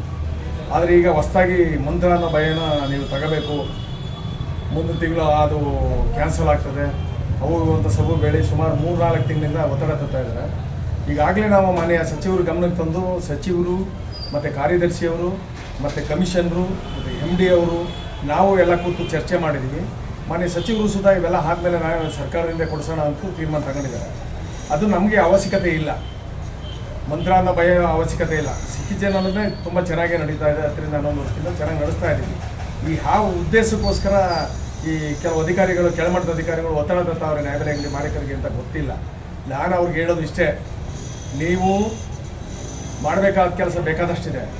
ನವೆಂಬರ್ ತಿಂಗಳಲ್ಲಿ ರಾಜ್ಯ ಸರ್ಕಾರ ಪ್ರತಿ ರಾಜ್ಯದ ಎಲ್ಲ ಸಗಟು ಮಳಿಗೆಗಳಿಗೆ ಎಲೆಕ್ಟ್ರಾನಿಕ್ ಸ್ಕೇಲು, CC ಕ್ಯಾಮ್ರಾ ಅಳವಡಿಸೋಕ್ಕೆ ಸರ್ಕಾರ ಹಣ ಬಿಡುಗಡೆ ಮಾಡಿದ್ರೆ ಅದಿನ್ನೂ ಸರಿಪಡಿಸೋಕ್ಕಾಗ್ತಾ ಇಲ್ಲ. ಪ್ರತಿ ಸಗಟು ಮಳಿಗೆಯಲ್ಲೂ 2 kg, 1 kg, 3 kg ಈ ಥರ ಕಡಿಮೆ ಕೊಡ್ತಾ ಇದ್ದಾರೆ. ಅದ್ರ ಮೇಲೆ ನೀವು ದಾಳಿ ಮಾಡಿ ಕ್ರಮ ತಗೊಳ್ಳಿ ಅಂದರೆ ನೀವು ಮಂತ್ರ ಹಾಕೊಳ್ಳಿ, ಮಂತ್ರ ಕೆಟ್ಟೋದ್ರೆ ನಾವೇ ಹಾಕತ್ತೀವಿ. ಒಂದು ಹೊಸ್ದಾಗಿ ಚೆನ್ನಾಗಿ ನಡೀತಾ ಇರೋಂಥ ಪದಾರ್ಥನೇ ತೆಗೆದುಹಾಕ್ಬಿಟ್ಟು ಹೊಸ್ದಾಗಿ ಹಾಕೊಳ್ಳಿ ಅಂದರೆ ಇದ್ರ ಉದ್ದೇಶ ಏನು? ಇದ್ರಿಗೆ ಯಾಕೆ ಪಾತ್ರ ವಹಿಸ್ತಾ ಇದ್ದೀರಿ ನೀವು? ಅದು ಪೂರ್ತಿ ನಿಲ್ಲಿಸಿದ್ರೆ ಕೇಂದ್ರದಿರ್ಬೋದು, ರಾಜ್ಯ ಸರ್ಕಾರದ ಆದೇಶ ಇರ್ಬೋದು, ನಾವು ಆದೇಶ ಕೇಳಲ್ಲ. ಉತ್ತಮವಾಗಿ ಕೆಲಸ ಮಾಡೋದು ನಾನು ತೆಗೆದು ಬೇರೆ ಜೋಡಿಸಿ ಅಂದರೆ ಅರ್ಥ ಏನು? ನಮಗೆ ಅವಶ್ಯಕತೆ ಇಲ್ಲ ಅದು ಮಂತ್ರ ಅನ್ನೋ ಭಯದು. ನಾವು ಸಿಕ್ಕಿಜನ್ ಅಂದರೆ ಚೆನ್ನಾಗಿ ಮಾಡ್ತಾ ಇದ್ದೆ ಕೆಲಸನ, ಅದು ನಿಂತೋದ್ಮೇಲೆ ನಾವೇ ತಗೋತೀವಿ. ಇಲ್ಲಾಂದರೆ ನೀವು ಕೊಡಿಸೋದಿದ್ರೆ ಸರ್ಕಾರದಿಂದ ಕೊಡಿಸಿ, ಜನಗಳಿಗೆ ಬರ್ಡನ್ ಕೊಡೋಕ್ಕೆ ಹೋಗೋದು. ನೀವು ಮಾಡೋ ಕೆಲಸ ಬೇಕಾದಷ್ಟಿದೆ. ನಿಮ್ಮ ಸಚಿವರು ಹೇಳಿದ್ದಾರೆ, ಒಪ್ಪಿದ್ದಾರೆ. ಸರ್ಕಾರ ಹಣ ಬಿಡುಗಡೆ ಮಾಡಿಸೋದು, CC ಕ್ಯಾಮ್ರಾ ಹಾಕ್ಸೋಕ್ಕಾಗಲ್ಲ ಸಗಟು ಮಳಿಗೆಗಳಿಗೆ, ಕರೆಕ್ಟಾಗಿ ತೂಕ ಕೊಡ್ಸೋಕ್ಕಾಗ್ತಾ ಇಲ್ಲ. ನೀವು ಬೆಳಗ್ಗೆ ಎದ್ದು ಮೆಸೇಜ್ ಹಾಕಿ ಮಾಲೀಕರನ್ನು ಎದುರಿಸ್ತಾ ಇದ್ದೀರಾ ನೀವು ಅಧಿಕಾರಿಗಳು, ಯಾತಕ್ಕೆ? ಆಧುನಿಕತೆಯ ಸೋಗಿನಲ್ಲಿ ನಮ್ಮ ಹಳ್ಳಿಗಳಲ್ಲಿ ಮೊದಲಿದ್ದ ವೈಭವ ಕಡಿಮೆಯಾಗ್ತಾ ಇದೆ. ವಿದ್ಯಾವಂತರೆಲ್ಲ ಪಟ್ಟಣ ಸೇರ್ತಿದ್ದಾರೆ. ಹೀಗಾಗಬಾರದು. ಯುವಕರು ಹಳ್ಳಿಗಳಲ್ಲೇ ಇದ್ದು ಕೆಲಸ ಮಾಡಬೇಕೆನ್ನುವಂತಹ ಸಂದೇಶವನ್ನು ಇಟ್ಕೊಂಡು ನಿರ್ಮಾಣವಾಗಿರುವ ಚಿತ್ರವೇ ಸಂಭವಾಮಿ ಯುಗೆ ಯುಗೆ. 2.5 ಗಂಟೆ ಸಿನಿಮಾ ಇದ್ರೂ ನೀವು ಕೂತ್ಕೊಂಡು ನೋಡ್ತಾ ಇದ್ರೆ ನಿಮಗೆ ಆ ಫೀಲ್ ಆಗಲ್ಲ. ಸೊ ಎಷ್ಟು ಬೇಗ ಮುಗಿದೋಯ್ತು ಅನಿಸುತ್ತೆ. ಒಂದು ವಿಭಿನ್ನವಾದ ಚಿತ್ರ, ಹೊಸ ತಂಡದೊಂದಿಗೆ ಹೊಸ ಥರ ಬರ್ತಾ ಇದ್ದೀವಿ. ಟೈಟಲಲ್ಲೇ ಇದೆ ಸಂಭವಾಮಿ ಯುಗೆ ಯುಗೆ ಅಂದರೆ ಅದರಲ್ಲಿ ಒಂದು ಗೊತ್ತಿದೆ. ಸೊ ಆಲ್ರೆಡಿ ನಮ್ಮದು ಒಂದು ಟೀಸರ್ ರಿಲೀಸ್ ಆಗಿದೆ, ಸಾಂಗ್ ಒಂದು ರಿಲೀಸ್ ಆಗಿದೆ. ರಾಜಲಕ್ಷ್ಮಿ ಎಂಟರ್ಟೈನ್ಮೆಂಟ್ ಲಾಂಛನದಲ್ಲಿ ಶ್ರೀಮತಿ ಪ್ರತಿಭಾ ಅವರು ನಿರ್ಮಿಸಿರುವ ಚೇತನ್ ಚಂದ್ರಶೇಖರ್ ಶೆಟ್ಟಿ ಕಥೆ, ಚಿತ್ರಕಥೆ ಬರೆದು ನಿರ್ದೇಶನ ಮಾಡಿರುವ ಈ ಚಿತ್ರವು ಇದೇ ತಿಂಗಳು 21ರಂದು ಬಿಡುಗಡೆಯಾಗಲಿದೆ ಅಂತ ಚಿತ್ರತಂಡ ತಿಳಿಸಿದೆ. ಸೊ ಅದರಲ್ಲಿ ಏನಾದರೂ ಒಂದು ವಿಭಿನ್ನವಾಗಿರೋ ಒಂದು ಕತೆ ಬೇಕು, ಫ್ಯಾಮಿಲಿ ಆಡಿಯನ್ಸ್ ಕೂತ್ಕೊಂಡು ನೋಡೋ ಥರ ಒಂದು ಕತೆ ಬೇಕು ಅಂತ ಯೋಚನೆ ಮಾಡಿದಾಗ ನಾನು ಚೇತನ್ ಸರ್ ಈ ಕತೆ ಅವ್ರಿಗೆ ನೆನಪಿಗೆ ಬಂದು, ಸೊ ಅಲ್ಲಿಂದ ಟೇಕ್ ಆಫ್ ಆಗಿ ರಾಜಲಕ್ಷ್ಮಿ ಎಂಟರ್ಟೈನ್ಮೆಂಟ್ ಅಂತ ಬ್ಯಾನರ್ ಅಡಿಯಲ್ಲಿ ಈ ಚಿತ್ರ ನಿರ್ಮಾಣ ಆಗಿದೆ. ಸೊ ಒಂದೊಳ್ಳೆ ಸಪೋರ್ಟ್ ಕೊಟ್ಟಿದ್ದಾರೆ ಬ್ಯಾನರ್ ಅವರು. ಸೊ ಒಂದೇ ವರ್ಷದಲ್ಲಿ ನಾವು ಸಿನಿಮಾನ ಕಂಪ್ಲೀಟ್ ಮಾಡಿ ರಿಲೀಸ್ ಬಂದಿದ್ದೀವಿ. ಲಾಸ್ಟ್ ಇಯರ್ ಜೂನಲ್ಲಿ ನಮ್ಮದು ಶೂಟಿಂಗ್ ಶುರುವಾಗಿತ್ತು ಆ್ಯಕ್ಚುಲಿ. ಹಾಗೆ ನನ್ನ ಕ್ಯಾರೆಕ್ಟರ್ ಬಗ್ಗೆ ಹೇಳಬೇಕಂದ್ರೆ, ಒಂದು ಊರಿಗೆ ನಮ್ಮಲ್ಲಿ ಏನು ನಮ್ಮ ತಾಯಿ ಕುರುಡಿಯಾಗಿರ್ತಾರೆ, ಅವ್ರಿಗೆ ಏನು ಆಸರೆ ಇರಲ್ಲ. ಒಂದು ಊರಿಗೆ ಬಂದಾಗ ಆ ಊರು ಅವರಿಗೆ ಜೀವನ ಕೊಡುತ್ತೆ, ಇರೋದಕ್ಕೆ ಜಾಗ, ಹಾಗೆ ಅಲ್ಲಿ ಇರೋದಕ್ಕೆ ಜಾಗ ಮತ್ತು ಇರೋದಕ್ಕೆ ಮಾಡ್ಕೊಂಡಿರೋದಕ್ಕೆ ಒಂದಷ್ಟು ಕೆಲಸ ಇದೆಲ್ಲ ಕೊಟ್ಟಾಗ, ಸೊ ಒಂದು ನಮಗೆ ಲೈಫ್ ಕೊಟ್ಟಿರೋ ಒಂದು ಹಳ್ಳಿ, ಆ ಊರಿಗೆ ಏನಾದರೂ ಮಾಡಬೇಕಂತ ಅಂದ್ಕೊಂಡಾಗ ಮಗ ದೊಡ್ಡವನಾದಮೇಲೆ ಆ ಊರಿಗೆ ಪಂಚಾಯತಿ ಪ್ರೆಸಿಡೆಂಟ್ ಆಗಿ ಅವರಿಗೆ ಒಂದಷ್ಟು ಒಳ್ಳೆ ಕೆಲಸಗಳನ್ನು ಮಾಡ್ತಾನೆ. ಜೈ ಶೆಟ್ಟಿ, ನಿಶಾ ರಜಪೂತ್ ಹಾಗೂ ನಾಯಕಿ ಮಧುರಾ ಗೌಡ ಪ್ರಮುಖ ಪಾತ್ರಗಳಲ್ಲಿ ನಟಿಸಿರುವ ಈ ಚಿತ್ರದ ನಾಯಕ ಜೈ ಶೆಟ್ಟಿ, ಪೂರನ್ ಶೆಟ್ಟಿಗಾರ್ ಅವರ ಸಂಗೀತ ಸಂಯೋಜನೆ, ರಾಜು ಹೆಮ್ಮಿಗೆಪುರ ಅವರ ಛಾಯಾಗ್ರಹಣ ಈ ಚಿತ್ರಕ್ಕಿದೆ. ಉಳಿದಂತೆ ಕಲಾವಿದರಾದ ಬಲರಾಜವಾಡಿ, ಪುನೀತ್, ಅಶ್ವಿನ್ ಹಾಸನ್ ಮುಂತಾದವರು ನಟಿಸಿದ್ದಾರೆ. ನನ್ನ ಮೂವಿ ಅಲ್ಲಿ ಕ್ಯಾರೆಕ್ಟರ್ ಹೆಸರು ಸ್ವಾತಿ ಅಂತ. ನಾನು ಜಯ ಜೊತೆ ಪೇರಿಂಗ್ ಮಾಡಿದ್ದೀನಿ ಈ ಮೂವಿಯಲ್ಲಿ. ನಾನು ಆ್ಯಸ್ ಮಧುರಾ ಮೆನ್ಷನ್, ನಾನು ಅವರಿಗೆ ಸುಧಾ ಮ್ಯಾಮ್ ಜೊತೆ ಸ್ಕ್ರೀನ್ ಶೇರಕ್ಕೆ ಮಾಡೋಕ್ಕೆ ಇದು ಸಿಕ್ತು ಅಪಾರ್ಚುನಿಟಿ. ನನಗೆ ಪ್ರಮೋದ್ ಶೆಟ್ಟಿ ಸರ್ ಜೊತೆ ಸ್ಕ್ರೀನ್ ಶೇರಕ್ಕೆ ಮಾಡೋಕ್ಕೆ ಅಪಾರ್ಚುನಿಟಿ ಸಿಕ್ತು. ಹಾಗಾಗಿ ಐ ಥಿಂಕ್ ಇದು ತುಂಬಾ ನ್ಯೂ ಎಕ್ಸ್ಪೀರಿಯನ್ಸ್ ಇತ್ತು. ಯಾಕಂದರೆ ನಾನು 9 ಇಯರ್ಸಿಂದ ಮಾಡಲಿಂಗ್ ಮಾಡ್ತಾಯಿದ್ದೆ. ಅಂದರೆ ಒಂದು ಡೆಬ್ಯೂ ಫಿಲ್ಮ್ ಇದ್ದರೆ ನಮಗೆ ತುಂಬ ಹೇಗೆ ನಾವು ಕಾಣಿಸ್ಬೇಕು ಅಂತ ಸ್ಕ್ರೀನಲ್ಲಿ ನನಗೊಂದು ಆಸೆ ಇತ್ತು. ಆ ಥರನೇ ಐ ಥಿಂಕ್ ನನ್ನ ಕ್ಯಾರೆಕ್ಟರು ಇದೆ. ಸ್ವಾತಿ ಬಗ್ಗೆ ಹೇಳಿದ್ರಂದರೆ ಪ್ರಾಪರ್ ವುಮೆನ್ ಓರಿಯೆಂಟೆಡ್ ಕ್ಯಾರೆಕ್ಟರ್ ಇದು. ನಾವು ಹೇಗೆ ಒಂದು ಫೀಮೇಲ್ಗೆ ನೋಡ್ತೀವಲ್ವ, ಆ ಥರನೇ ಇದು ಕ್ಯಾರೆಕ್ಟರ್ ಇದೆ. ಒಂದು ವೆರಿ ಫೆಮಿನೈನ್ ಸೈಡು ಇದೆ ಈ ಕ್ಯಾರೆಕ್ಟರ್ಗೂ, ಮತ್ತು ಒಂದು ಫುಲ್ ಸ್ಟ್ರಾಂಗ್ ಸೈಡು ಇದೆ ಈ ಕ್ಯಾರೆಕ್ಟರ್ಗೂ. ಫ್ಯಾಮ್ಲಿ ಮೇಲೆ ಏನಂದರೆ ಪ್ರಾಬ್ಲಮ್ ಬಂದರೆ ನಾವು ಹೇಗೆ ಸ್ಟ್ಯಾಂಡ್ ತೊಗೋತೀವಲ್ವ, ಆ ಥರ ನನ್ನ ಕ್ಯಾರೆಕ್ಟರ್ ಇದೆ ಈ ಮೂವಿಯಲ್ಲಿ. Very beautifully return. ತುಂಬಾ ಡಿಫ್ರೆಂಟಾಗಿ ಎಕ್ಸ್ಪೀರಿಯನ್ಸ್ ಇತ್ತು. ನಾವು 25 ಡೇಸ್ ಫುಲ್ ಮೂವಿ ಶೂಟ್ ಹಳ್ಳಿಯಲ್ಲಿನೇ ಮಾಡಿದ್ದೀವಿ. ಚನ್ನಪಟ್ಟಣಲ್ಲಿ ತೆಗಿಚ್ಕೆರೆ ಅಂತ ಒಂದು ಊರಿದೆ, ಅಲ್ಲಿ ಶೂಟ್ ಮಾಡಿದ್ದೀವಿ. ಅಲ್ಲಿಂದ ಊಟ, ಅಲ್ಲಿಂದು ಸ್ಟೇ ನಮ್ಮದು ಎಲ್ಲ ತುಂಬಾ ಎಕ್ಸ್ಪೀರಿಯನ್ಸೇ ಆಗಲಿಲ್ಲ ಮೂವಿ ಶೂಟ್ ಮಾಡ್ತಾ ಇದ್ದೀವಿ ಅಂತ, ಯಾರೂ ಹೊಸೊಬ್ಬರು ಅಂತ ನಮಗೆ ಫೀಲು ಮಾಡಿಸಿಲ್ಲ. ಸಿನಿಮಾ ಸಂಭಾವಮಿಗೆ ಎಲ್ರಿಗೂ ಇಷ್ಟ ಆಗೋ ಥರ ಒಂದು ಕತೆ ಮಾಡ್ಕೊಂಡಿದ್ದೀವಿ. ಒಂದು ಫ್ರೆಶ್ ಕತೆ ಇದೆ. ಆ್ಯಕ್ಚುಲಿ ಇದು ನಮ್ಮ ಮಣ್ಣಿನ ಕತೆ, ಎಲ್ಲ ಪ್ರತಿಯೊಬ್ಬ ಹಳ್ಳಿಯಲ್ಲಿ ಹುಟ್ಟಿದವರಿಗೂ ಕನೆಕ್ಟ್ ಆಗುವಂಥ ಒಂದು ಕತೆ ಇದು ಸಂಭಾವಮಿಗೆ. ಸೊ ಎಲ್ರಿಗೂ ಇಷ್ಟ ಆಗತ್ತೆ ಅಂತ ನಾನು ಅಂದ್ಕೊಂಡಿದ್ದೀನಿ. ಸೊ ಎಲ್ಲರೂ 21ನೇ ತಾರೀಕು ಥಿಯೇಟ್ರಿಗೆ ಬಂದು ಸಿನಿಮಾ ನೋಡಬೇಕು. ಸೊ ಒಂದು ಡಿಫ್ರೆಂಟಾಗಿ ಮಾಡಿರೋಂಥ ಕತೆ, ಪ್ರತಿಯೊಬ್ಬನಿಗೂ ಒಂದು ಇವಾಗ ಎಲ್ಲರೂ ಆಲ್ಮೋಸ್ಟ್ ಎಷ್ಟೇ ಎಲ್ಲೇ ಹುಟ್ಟು ಬೆಳೆದ್ರು ಒಂದು ರೈತರು ಅನ್ನೋದು ಪ್ರತಿಯೊಬ್ಬರು ಬ್ಲಡ್ಡಲ್ಲಿ ಇದ್ದೇ ಇರುತ್ತೆ. ಯಾವುದೋ ಒಂದು ಮೂಲ ನಮ್ಮದು ಒಂದು ರೈತರ ಫ್ಯಾಮಿಲಿದಾಗಿರುತ್ತೆ. ಸೊ ಅದಕ್ಕೆ ಎಲ್ರಿಗೂ ಕನೆಕ್ಟ್ ಆಗೋಂಥ ಒಂದು ಕತೆನೇ ಇದು ಸಂಭಾವಮಿಗೆ. 21ನೇ ತಾರೀಕು ಎಲ್ಲರೂ ಬಂದು ಸಿನಿಮಾ ನೋಡಬೇಕು ಅಂತ ನಾನು ಕೇಳ್ಕೊತಾ ಇದ್ದೀನಿ. ಮಳವಳ್ಳಿ ತಾಲೂಕು ಕಸಬಾ ಹೋಬಳಿ ಕುಲುಮೆದೊಡ್ಡಿ ಗ್ರಾಮಸ್ಥರು ಹಾಗೂ ಉಸ್ಕೂರು ಗ್ರಾಮ ಪಂಚಾಯಿತಿ ಸದಸ್ಯರು ಮಾಜಿ ಮುಖ್ಯಮಂತ್ರಿ ಕುಮಾರಸ್ವಾಮಿ ಅವರು ಕೇಂದ್ರದ ಮಂತ್ರಿಯಾಗಿ ಪ್ರಮಾಣ ವಚನ ಸ್ವೀಕರಿಸಿದಂತ ಹಿನ್ನೆಲೆಯಲ್ಲಿ ಕುಮಾರಸ್ವಾಮಿ ಅವರ ಭಾವಚಿತ್ರವನ್ನು ಕುಣಿಮೆದೊಡ್ಡಿ ಗ್ರಾಮದಿಂದ ಉಸ್ಕೂರು ಗೇಟ್ವರೆಗೆ ತಮಟೆ ನಗಾಲಿ ಪಟಾಕಿ ಸಿಡಿಸಿ ಸಂಭ್ರಮಾಚರಿಸಿದ್ರು. ನಂತರ ಕುಮಾರಸ್ವಾಮಿ ಅವರ ಭಾವಚಿತ್ರಕ್ಕೆ ಹಾಲೆರೆದು ಸಂಭ್ರಮಾಚರಣೆ ಮಾಡಿದ್ರು.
ಮಾಜಿ ತಾಲೂಕು ಪಂಚಾಯಿತಿ ಸದಸ್ಯರಾದ ಪುಟ್ಟಯ್ಯ ಮಾತನಾಡಿ, ಈ ಬಾರಿ ನಡೆದಂತಹ ಲೋಕಸಭಾ ಚುನಾವಣೆಯಲ್ಲಿ ಮಾಜಿ ಮುಖ್ಯಮಂತ್ರಿಗಳಾದ ಕುಮಾರಸ್ವಾಮಿ ಅವರು ಅತಿ ಹೆಚ್ಚು ಮತ ಗಳಿಸಿ ಕೇಂದ್ರದ ಮಂತ್ರಿಯಾಗಿ ನರೇಂದ್ರ ಮೋದಿಯವರ ಸರ್ಕಾರದಲ್ಲಿ ಕೇಂದ್ರದ ಮಂತ್ರಿಯಾಗಿ ಪ್ರಮಾಣ ವಚನ ಸ್ವೀಕರಿಸಿರುವುದು ಮಂಡ್ಯ ಜಿಲ್ಲೆಯಲ್ಲಿ ಅತಿ ಹೆಚ್ಚು ಮತ ಕೊಟ್ಟು ಅವರನ್ನ ಜಯಶೀಲರನ್ನಾಗಿ ಮಾಡಿದ್ದೇವೆ. ಇವತ್ತು ಅವರ ಭಾವಚಿತ್ರಕ್ಕೆ ಹಾಲಿನ ಅಭಿಷೇಕ ಮಾಡಿ ಸಂಭ್ರಮಿಸಿದ್ದೇವೆ ಎಂದರು. ಇನ್ನು ಹುಸ್ಕೂರು ಗ್ರಾಮ ಪಂಚಾಯಿತಿ ಸದಸ್ಯರಾದ ಲಿಂಗರಾಜು ಮಾತನಾಡಿ, ನಮ್ಮ ಮಂಡ್ಯ ಜಿಲ್ಲೆಯಲ್ಲಿ ಅತಿ ಹೆಚ್ಚು ಮತವನ್ನ ನೀಡಿ ಕುಮಾರಣ್ಣನವರನ್ನ ಜಯಶೀಲರನ್ನಾಗಿ ಮಾಡಿದ ಎಲ್ಲಾ ಮತದಾರರಿಗೆ ಧನ್ಯವಾದಗಳು. ನಮ್ಮ ಕುಮಾರಣ್ಣನವರ ಬಗ್ಗೆ ಹಲವಾರು ಹೇಳಿಕೆಗಳನ್ನ ನೀಡಿ ಈ ಬಾರಿ ಚುನಾವಣೆಯಲ್ಲಿ ಕುಮಾರಸ್ವಾಮಿ ಅವರು ಸೋಲ್ತಾರೆ ಅಂತ ಹೇಳಿಕೆ ಕೊಡ್ತಾ ಇದ್ರು. ಆದರೆ ಇವತ್ತು ನರೇಂದ್ರ ಮೋದಿ ಸರ್ಕಾರದಲ್ಲಿ ಕೇಂದ್ರದ ಮಂತ್ರಿಯಾಗಿ ಪ್ರಮಾಣ ವಚನ ಸ್ವೀಕರಿಸಿದ್ದಾರೆ. ವಿರೋಧಿಗಳಿಗೆ ಮುಖಭಂಗವಾಗಿದೆ ಎಂದರು. ನಮ್ಮ ಮಂಡ್ಯ ಜಿಲ್ಲೆಯಲ್ಲಿ ಕುಮಾರಸ್ವಾಮಿಯವರು, ನಾವು ಕುಮಾರಸ್ವಾಮಿಯವರು ಬೇಡ ಅಂತ ಅಂದ್ರು. ಅವ್ರ ಪಾಪ ಅವ್ರಿಗೆ ಇಡ್ಲಿಕ್ಕೆ ಇಷ್ಟ ಇರಲಿಲ್ಲ. ಆದರೂ ಮಂಡ್ಯ ಜನತೆ, ಇಡೀ ಮಂಡ್ಯ ಜನತೆ ಒಕ್ಕೂಟದಲ್ಲಿ ಇಡೀ ಮಂಡ್ಯ ಜನತೆ JDS ಪಕ್ಷದವರು, BJP ಪಕ್ಷದವರು ಎಲ್ಲ ನೀವು ನಿಲ್ಲೇಬೇಕು ಅಂತ ಭಾರಿ ಹಠ ತೊಟ್ಟು ಅವರು ಕಾಂಗ್ರೆಸ್ನವರು ಆಲೇ ಮೊದಲೇ ಅಭ್ಯರ್ಥಿನ ಫಿಕ್ಸ್ ಮಾಡಿದರು. ನಾವು ಕಡೆಯಲ್ಲಿ ಕುಮಾರಸ್ವಾಮಿ ಅವರು ನೀವು ನಿಲ್ಲೇಬೇಕು ಅಂತ ಅಂದ್ಬಿಟ್ಟು ಇಡೀ ನಮ್ಮ ಏನು ಸೋತಿರುವಂಥ ಎಲ್ಲ MLAಗಳಿದ್ದಾರೆ ಅವರೆಲ್ಲರೂ ಜೊತೆಗೂಡಿ ನಾವೆಲ್ಲ ಮಂಡ್ಯ ಜಿಲ್ಲೆ ಜನತೆ ಎಲ್ಲ ನೀವು ನಿಲ್ಲೇಬೇಕು ಅಂತ ಆಹ್ವಾನ ಕೊಟ್ಟಾಗ ಅವರು ಪಾಪ ನಮ್ಮ ಎಲ್ಲ ಮಂಡ್ಯ ಜನಕ್ಕೆ ಅವರು ಮನಸೋತು ಕೊನೆಗೆ ನಿಂತಾಗ ನಾವು ಅಭೂತಪೂರ್ವವಾದ ಜಯವನ್ನು ಅವ್ರು ಕೊಟ್ಟಿದ್ದೀವಿ. ಯಾಕೆಂದರೆ ಅವರು ಪಾಪ ಹೃದಯವಂತರು, ಪಾಪ ಬಡ ಜನಕ್ಕೆ ಅವರು ನಿಜವಾಗ್ಲೂ ಸ್ಪಂದಿಸ್ತಾರೆ ಅಂತದಕ್ಕೆ ಒಂದು ಉದಾಹರಣೆ. ಅವರು ಯಾವುದೇ ಜನ ಇರಲಿ, ಏನೇ ಇರಲಿ, ಎಲ್ಲ ಈಗ ರೈತರ ಸಾಲ ಮನ್ನಾ ಮಾಡಿದ್ದಾರೆ, ರೈತರ ಸಾಲ ಮನ್ನಾ ಮಾಡಿದ್ದಾರೆ. ಮತ್ತು ಹೃದಯವಂತರು ಮತ್ತು ಅವರು ಎಲ್ಲ ಸಂಘಟನೆಗಳಲ್ಲಿ ಬಹಳ ತೊಡಸ್ಕೊಂಡು ಬಹಳ ಅಪಾರವಾದ ಜನಮನ್ನಣೆಯನ್ನು ಪಡೆದಿದ್ದಾರೆ. ನಮ್ಮ ಮಂಡ್ಯ ಜಿಲ್ಲೆಗೆ ನಿಜವಾಗ್ಲೂ ಒಂದು ಭಾಗ್ಯ ಅಂತಂದರೆ ಅವ್ರು ಗೆದ್ದಿರೋದು ಒಂದು ಮಂಡ್ಯ ಜಿಲ್ಲೆಗೆ ಒಂದು ಭಾಗ್ಯ. ಕೃಷಿ ಇಲಾಖೆಯಲ್ಲಿ ಮತ್ತು ನೀರಾವರಿ ಇಲಾಖೆಯಲ್ಲಿ ದೇವೇಗೌಡರು ಎಷ್ಟು ಹೋರಾಟ ಮಾಡಿದ್ರು ಅಷ್ಟೇ ಹೋರಾಟವನ್ನು ಕುಮಾರಸ್ವಾಮಿ ಅವರು ಸಹ ಮಾಡ್ತಾರೆ ಅಂತ ನಂಬಿಕೆ ಇದೆ. ಅವರು ನಿಜವಾಗ್ಲೂ ನಮ್ಮ ಅಂದಾನಿ ಸಾಹೇಬರು ಕೂಡ ಎಲ್ಲ ಸೇರಿ ಎಲ್ಲ ನಮ್ಮ ಏನು ಪುಟ್ಟರಾಜಣ್ಣ ಪ್ರತಿಯೊಬ್ಬರು ಎಲ್ಲ ನಿಂತ್ಕೊಂಡು ಭಾರಿ ಹೋರಾಟ ಕೊಟ್ಟು ಈ ಮಂಡ್ಯ ಜಿಲ್ಲೆ ಉದ್ಧಾರ ಮಾಡಬೇಕು, ಕರ್ನಾಟಕ ಉದ್ಧಾರ ಮಾಡಬೇಕು, ಇಡೀ ದೇಶವನ್ನು ಅವರು ಉದ್ಧಾರ ಮಾಡ್ತಾರೆ ಅನ್ನೋ ಒಂದು ನೆನಪಲ್ಲಿ ಮೋದಿಯವರು ನಿಜವಾಗ್ಲೂ ಅವ್ರಿಗೆ ನಾನು ಹೇಳಿ ನಮ್ಮ ಕರ್ನಾಟಕದಲ್ಲಿ ಮೊದಲನೇ ಬಾರಿಗೆ ಅವರಿಗೆ ಪ್ರಮಾಣ ಸಿಗುತ್ತೆ. ಇದೇ ಸಂದರ್ಭದಲ್ಲಿ ಪುಟ್ಟರಾಜು, ಸಹದೇವ, ದೊಡ್ಡ ಮಗನ ಲಿಂಗರಾಜು, ನಾಗರಾಜು, ಕುಮಾರ್, KP ಸಿದ್ದರಾಜು, D ಕುಮಾರ್, ಚಿಕ್ಕಗಡಗಣ್ಣ, ರಾಜೇಶ್, ಸುರೇಶ್ ಹಾಜರಿದ್ದರು. ಮೈಸೂರು ನಗರದ ಬೇಬಿ ಮೋಟಾರ್ ಅವರಿಂದ ನೂತನವಾದ ಎಲೆಕ್ಟ್ರಿಕ್ ವಾಹನಗಳ ಬಿಡುಗಡೆ ಸಮಾರಂಭವನ್ನ ಮೈಸೂರು ನಗರದ ಖಾಸಗಿ ಹೋಟೆಲ್ನಲ್ಲಿ ಏರ್ಪಡಿಸಲಾಗಿತ್ತು. ಬಜಾಜ್ ಎಲೆಕ್ಟ್ರಿಕ್ ವಾಹನಗಳನ್ನು ಪ್ರಯಾಣಿಕರು ಮತ್ತು ಸರಕು ಸಾಗಣೆಗೆ ಸಂಬಂಧಿಸಿದಂತೆ ಗ್ರಾಹಕರಿಗೆ ಯಾವುದೇ ರೀತಿಯ ತೊಂದರೆಯಾಗದ ರೀತಿಯಲ್ಲಿ ಹೊಸ ತಂತ್ರಜ್ಞಾನದೊಂದಿಗೆ ತಯಾರಿಸಲ್ಪಟ್ಟಿದ್ದು, ಮೈಸೂರು ನಗರದ ಪ್ರಾದೇಶಿಕ ಸಾರಿಗೆ ಅಧಿಕಾರಿಯಾದ ಸಿ ದೇವಿಕಾರ್ ಅವರು ಅನಾವರಣಗೊಳಿಸಿದರು.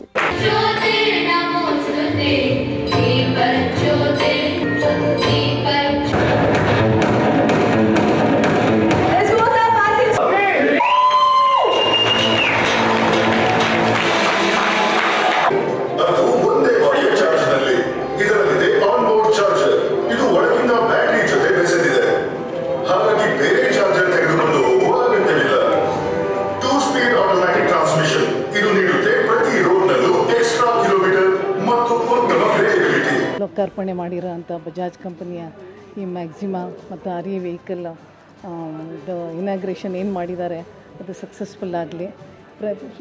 ಎಲ್ಲರೂ ವೆಹಿಕಲ್ನ ತಗೊಂಡು ಇದು ಮಾಲಿನ್ಯ ಮುಕ್ತ ನಮ್ಮ ಸಾಂಸ್ಕೃತಿಕ ನಗರಿ ಮೈಸೂರನ್ನ ಮಾಲಿನ್ಯ ಮುಕ್ತವಾಗಿ ಮಾಡಲಿ ಅಂತ ಹೇಳಿ ಅವ್ರಿಗೆ ಕಂಪನಿಯವ್ರಿಗೆ ಶುಭ ಕೋರ್ತಾ ಜನಸಾಮಾನ್ಯರಿಗೂ ಪ್ರತಿಯೊಬ್ಬರಿಗೂ ನಾನು ವೆಹಿಕಲ್ ತಗೊಳ್ಳಿ ಅಂತ ಹೇಳಿ ಅವ್ರಿಗೆ ಉತ್ತೇಜನ ಕೊಟ್ಕೊಂಡು ಇವತ್ತು ಮೈಸೂರು ಜನತೆಗೆ ನಾವು ಬಜಾಜ್ ಕಡೆಯಿಂದ ಪ್ರಪ್ರಥಮ ಬಾರಿಗೆ ಒಂದು ಎಲೆಕ್ಟ್ರಿಕ್ ತ್ರಿಚಕ್ರ ವಾಹನವನ್ನು ಇವತ್ತು ಬಿಡುಗಡೆ ಮಾಡ್ತಾಯಿದ್ದೀವಿ. ಪ್ಯಾಸೆಂಜರು ಮತ್ತು ಗೂಡ್ಸ್ ಕೇರ್ ಎರಡರೂ ಸಮೇತ ನಾವು ಇವತ್ತು ಬಿಡುಗಡೆ ಮಾಡ್ತಾಯಿದ್ದೀವಿ. ಇದು ಕರ್ನಾಟಕದಲ್ಲಿ ಒಂದು 6ನೇ ಕಡೆ ನಾವು ಇವತ್ತು ಬಿಡುಗಡೆ ಮಾಡ್ತಾ. ಇದಕ್ಕಿಂತ ಮುಂಚೆ ಮಂಗಳೂರು, ಉಡುಪಿ, ಶಿವಮೊಗ್ಗ, ಹುಬ್ಬಳ್ಳಿ ಮತ್ತು ಗುಲ್ಬರ್ಗದಲ್ಲಿ ಮಾಡಿದ್ವಿ. ಈಗ ಇವತ್ತಿನ ದಿವಸ ನಾವು ಇದನ್ನು ಪಾದಾರ್ಪಣೆ ಮಾಡ್ತಾಯಿದ್ದೀವಿ ಎಲೆಕ್ಟ್ರಿಕ್ ವೆಹಿಕಲ್. ಇದ್ರ ಫೀಚರ್ಸ್ ಏನಂತ ಹೇಳಿದ್ರೆ, ಫಸ್ಟಿಗೆ ಇದರಲ್ಲಿರ್ತಕ್ಕಂಥ ಒಂದು ಬ್ಯಾಟ್ರಿ ರೇಂಜ್ ಇದು ಪ್ಯಾಸೆಂಜರ್ ಬಂದು 9 kilometre, goods care 12 kilometre battery ಇದೆ. ಇದರ ಸಮಯ ನಿಮ್ಗೆ ಏನಿಲ್ಲ ಅಂತ ಹೇಳಿದ್ರೆ ಒಂದು 170ರಿಂದ 180 ಒಂದು ರೇಂಜ್ ಕೊಡುತ್ತೆ. ಇವತ್ತಿನ ಕಸ್ಟಮರ್ಗೆ ಅದು ರೇಂಜ್ ವೆರಿ ವೆರಿ ಇಂಪಾರ್ಟೆಂಟ್ ಆಗುತ್ತೆ.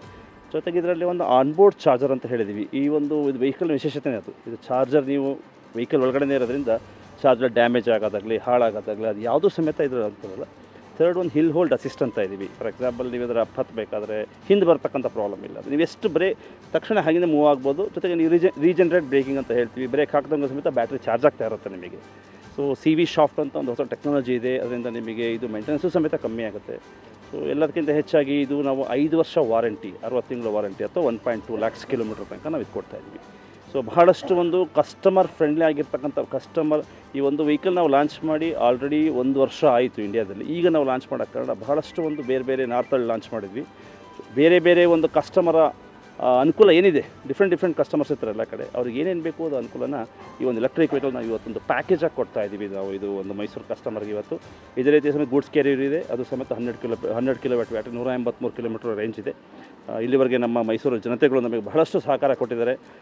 ಸುಮಾರು ಏನಿಲ್ಲ ಅಂದ್ರೆ 90% ಮಾರ್ಕೆಟ್ ಶೇರ್ ಅಂತ ಹೇಳ್ತೀವಿ. 100 ಗಾಡಿ ಇದ್ರೆ. ಇದೇ ಸಂದರ್ಭದಲ್ಲಿ ಪ್ರಾದೇಶಿಕ ವಾಹನ ತಪಾಸಣಾಧಿಕಾರಿಯಾದ ಅನಂತರಾಮು, ದಕ್ಷಿಣ ವೃತ್ತದ ಉಪಾಧ್ಯಕ್ಷರಾದ ಅಸುಲ್ ಚೋಪ್ರಾ, ಪ್ರಾದೇಶಿಕ ಮಾರಾಟ ವ್ಯವಸ್ಥಾಪಕರಾದ ರಾಘವೇಂದ್ರ, ಸ್ಥಳೀಯ ಮಾರಾಟ ವ್ಯವಸ್ಥಾಪಕರಾದ ವೆಂಕಟೇಶ್, ಸ್ಥಳೀಯ ಸೇವಾ ವ್ಯವಸ್ಥಾಪಕರಾದ ಮಲೇಶ್ವರಂ ಮತ್ತಿತರರು ಭಾಗವಹಿಸಿದ್ರು.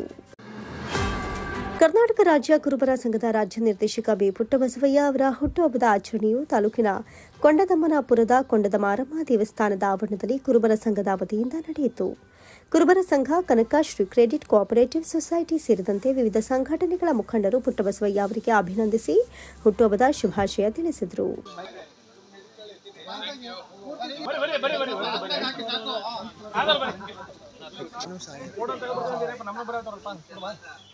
ಮುಖಂಡ ಬಂಕ್ ಮಹದೇವು ಮಾತನಾಡಿ, ಕರ್ನಾಟಕ ರಾಜ್ಯ ಕುರುಬರ ಸಂಘದ ರಾಜ್ಯ ನಿರ್ದೇಶಕ ಬಿ ಪುಟ್ಟಬಸವಯ್ಯ ಅವರು ಕುರುಬ ಸಮುದಾಯ ಸೇರಿದಂತೆ ಸಾರ್ವಜನಿಕವಾಗಿ ಹಲವಾರು ರೀತಿಯಲ್ಲಿ ಸೇವೆ ಮಾಡಿ ಜನಮನ್ನಣೆಯನ್ನ ಗಳಿಸಿದ್ದಾರೆ. ಜಾತ್ಯತೀತ ಮತ್ತು ಪಕ್ಷಾತೀತವಾಗಿ ಅವರ ಹುಟ್ಟುಹಬ್ಬವನ್ನು ಆಚರಿಸ್ತಾ ಇರೋದು ಪುಟ್ಟಬಸವಯ್ಯ ಅವರ ಸೇವೆಗೆ ಹಿಡಿದ ಕೈಗನ್ನಡಿಯಾಗಿದೆ ಎಂದರು. ಕರ್ನಾಟಕ ರಾಜ್ಯ ಕುರುಬರ ಸಂಘದ ಮಾಜಿ ಉಪಾಧ್ಯಕ್ಷರು ಆದಂಥ ಬಸಪ್ಪನವರು 49 ಹಾಲಿ ನಿರ್ದೇಶಕರು 49ನೇ ವರ್ಷದ ಹುಟ್ಟುಹಬ್ಬವನ್ನು ಆಚರಿಸೋಕೆ ಎಲ್ಲ ಸೇರೋ ತೀರ್ಮಾನ ಮಾಡಿ ಅದ್ದೂರಿಯಾಗಿ ಆಚರಿಸ್ತಾ ಇದ್ದಾರೆ. ಮುಂದೆ ಇವರು ಮುಂದಿನ ಹುಟ್ಟುಹಬ್ಬದೊತ್ತಿಗೆ ಮಂಡ್ಯ ಜಿಲ್ಲಾ ಪರಿಷತ್ನ ಅಧ್ಯಕ್ಷರಾಗಿ ಬರಲಿ ಅಂತ ಈ ಕೊಂಡಮ್ಮನಂದ್ರೆ ಎಲ್ಲರೂ ಕರ್ನಾಟಕ ರಾಜ್ಯ ಕುರುಬರ ಸಂಘದ ರಾಜ್ಯ ನಿರ್ದೇಶಕ ಪುಟ್ಟಬಸವಯ್ಯ ಅಭಿನಂದನೆಯನ್ನ ಸ್ವೀಕರಿಸಿ ಮಾತನಾಡಿ, ಹಲವಾರು ವರ್ಷಗಳಿಂದ ಕೈಲಾದ ಸೇವೆಯನ್ನ ಮಾಡ್ತಾ ಬರ್ತಿದ್ದೇನೆ. ಎಲ್ಲರೂ ಸೇರಿ ವಿಶೇಷವಾಗಿ ತನ್ನ ಹುಟ್ಟುಹಬ್ಬವನ್ನು ಆಚರಿಸ್ತಾ ಇರೋದು ಸಂತೋಷ ತಂದಿದೆ. ಸಾರ್ವಜನಿಕವಾಗಿ ಹುಟ್ಟುಹಬ್ಬವನ್ನು ಆಚರಣೆ ಮಾಡಿಕೊಂಡಿರಲಿಲ್ಲ, ಆದರೆ ಅಭಿಮಾನದಿಂದ ಎಲ್ಲರೂ ಒಗ್ಗಟ್ಟಾಗಿ ಸೇರಿ ಹುಟ್ಟುಹಬ್ಬವನ್ನು ಆಚರಿಸ್ತಾ ಇರೋದಕ್ಕೆ ಅಭಿನಂದನೆ ಸಲ್ಲಿಸುತ್ತೇನೆ. ಎಲ್ಲರ ಪ್ರೀತಿಗೆ ಸದಾ ಚಿರಋಣಿಯಾಗಿರ್ತೇನೆ ಅಂತ ವಿಶ್ವಾಸ ವ್ಯಕ್ತಪಡಿಸಿದರು. ಎಲ್ಲ ನನ್ನ ಹಿತೈಷಿಗಳು ಸೇರಿ ಈ ಒಂದು ಸ್ಥಳದಲ್ಲಿ ನನ್ನ ಜನ್ಮದಿನವನ್ನು ಆಚರಣೆ ಮಾಡ್ತಾ ಇದ್ದಾರೆ. ಇದು ನನ್ನ ಯಾವುದೋ ಜನ್ಮದ ಒಂದು ಪುಣ್ಯ ಅಂತ ನಾನು ಭಾವಿಸ್ತೇನೆ. ಅವರೆಲ್ಲರಿಗೂ ಸಹ ನಾನು ಆಭಾರಿಯಾಗಿರ್ತೇನೆ. ಇದೇ ರೀತಿ ಎಲ್ಲರೂ ಒಗ್ಗಟ್ಟಾಗಿ ಸಮಾಜದ ಒಳ್ಳೆಯ ಕೆಲಸಗಳನ್ನು ಒಗ್ಗಟ್ಟಾಗಿ ಮಾಡ್ಕೊಂಡು ಹೋಗೋಣ ಅಂತಕ್ಕಂಥ ಮಾತನ್ನು ಹೇಳ್ತಾ, ನನಗೆ ಈ ಜನ್ಮದಿನದ ಶುಭಾಶಯವನ್ನು ಕೋರಿದ ಎಲ್ಲರಿಗೂ ಸಹ ನಾನು ತುಂಬ ಹೃದಯದ ವಂದನೆಗಳನ್ನು ಹೇಳಲಿಕ್ಕೆ ನಾನು. ಇದೇ ಸಂದರ್ಭದಲ್ಲಿ ಸಾರ್ವಜನಿಕ ಕುರುಬರ ಸೊಸೈಟಿ ಅಧ್ಯಕ್ಷ ನಾಗರಾಜು, ಕುರಿ ಮತ್ತು ಉಣ್ಣೆ ಉತ್ಪಾದಕರ ಸಹಕಾರ ಸಂಘದ ಅಧ್ಯಕ್ಷ Shettahalli Lingaraju, Kanakashree credit cooperative society ಉಪಾಧ್ಯಕ್ಷ ಬಿಕೆ ರಮೇಶ್, ನಿರ್ದೇಶಕ ಹಲಗೂರು ಮಹೇಶ್ ಕುಮಾರ್, ಮುಖಂಡರಾದ ಪರಶಿವಮೂರ್ತಿ, ಶಶಿಕುಮಾರ್, ತಮ್ಮಯ್ಯ, ಸೋಮಣ್ಣ, ಶಿವಣ್ಣ, ನಂಜಯ್ಯ, ರಮೇಶ್, ಶ್ರೀನಿವಾಸ್, ಪುಟ್ಟಸ್ವಾಮಿ, ಮಹದೇವು, ಲಿಂಗರಾಜು, ಕುರುಬನಪುರ ನಾಗರಾಜು, ಕುಮಾರ್ ಸೇರಿದಂತೆ ಇತರರು ಹಾಜರಿದ್ದರು.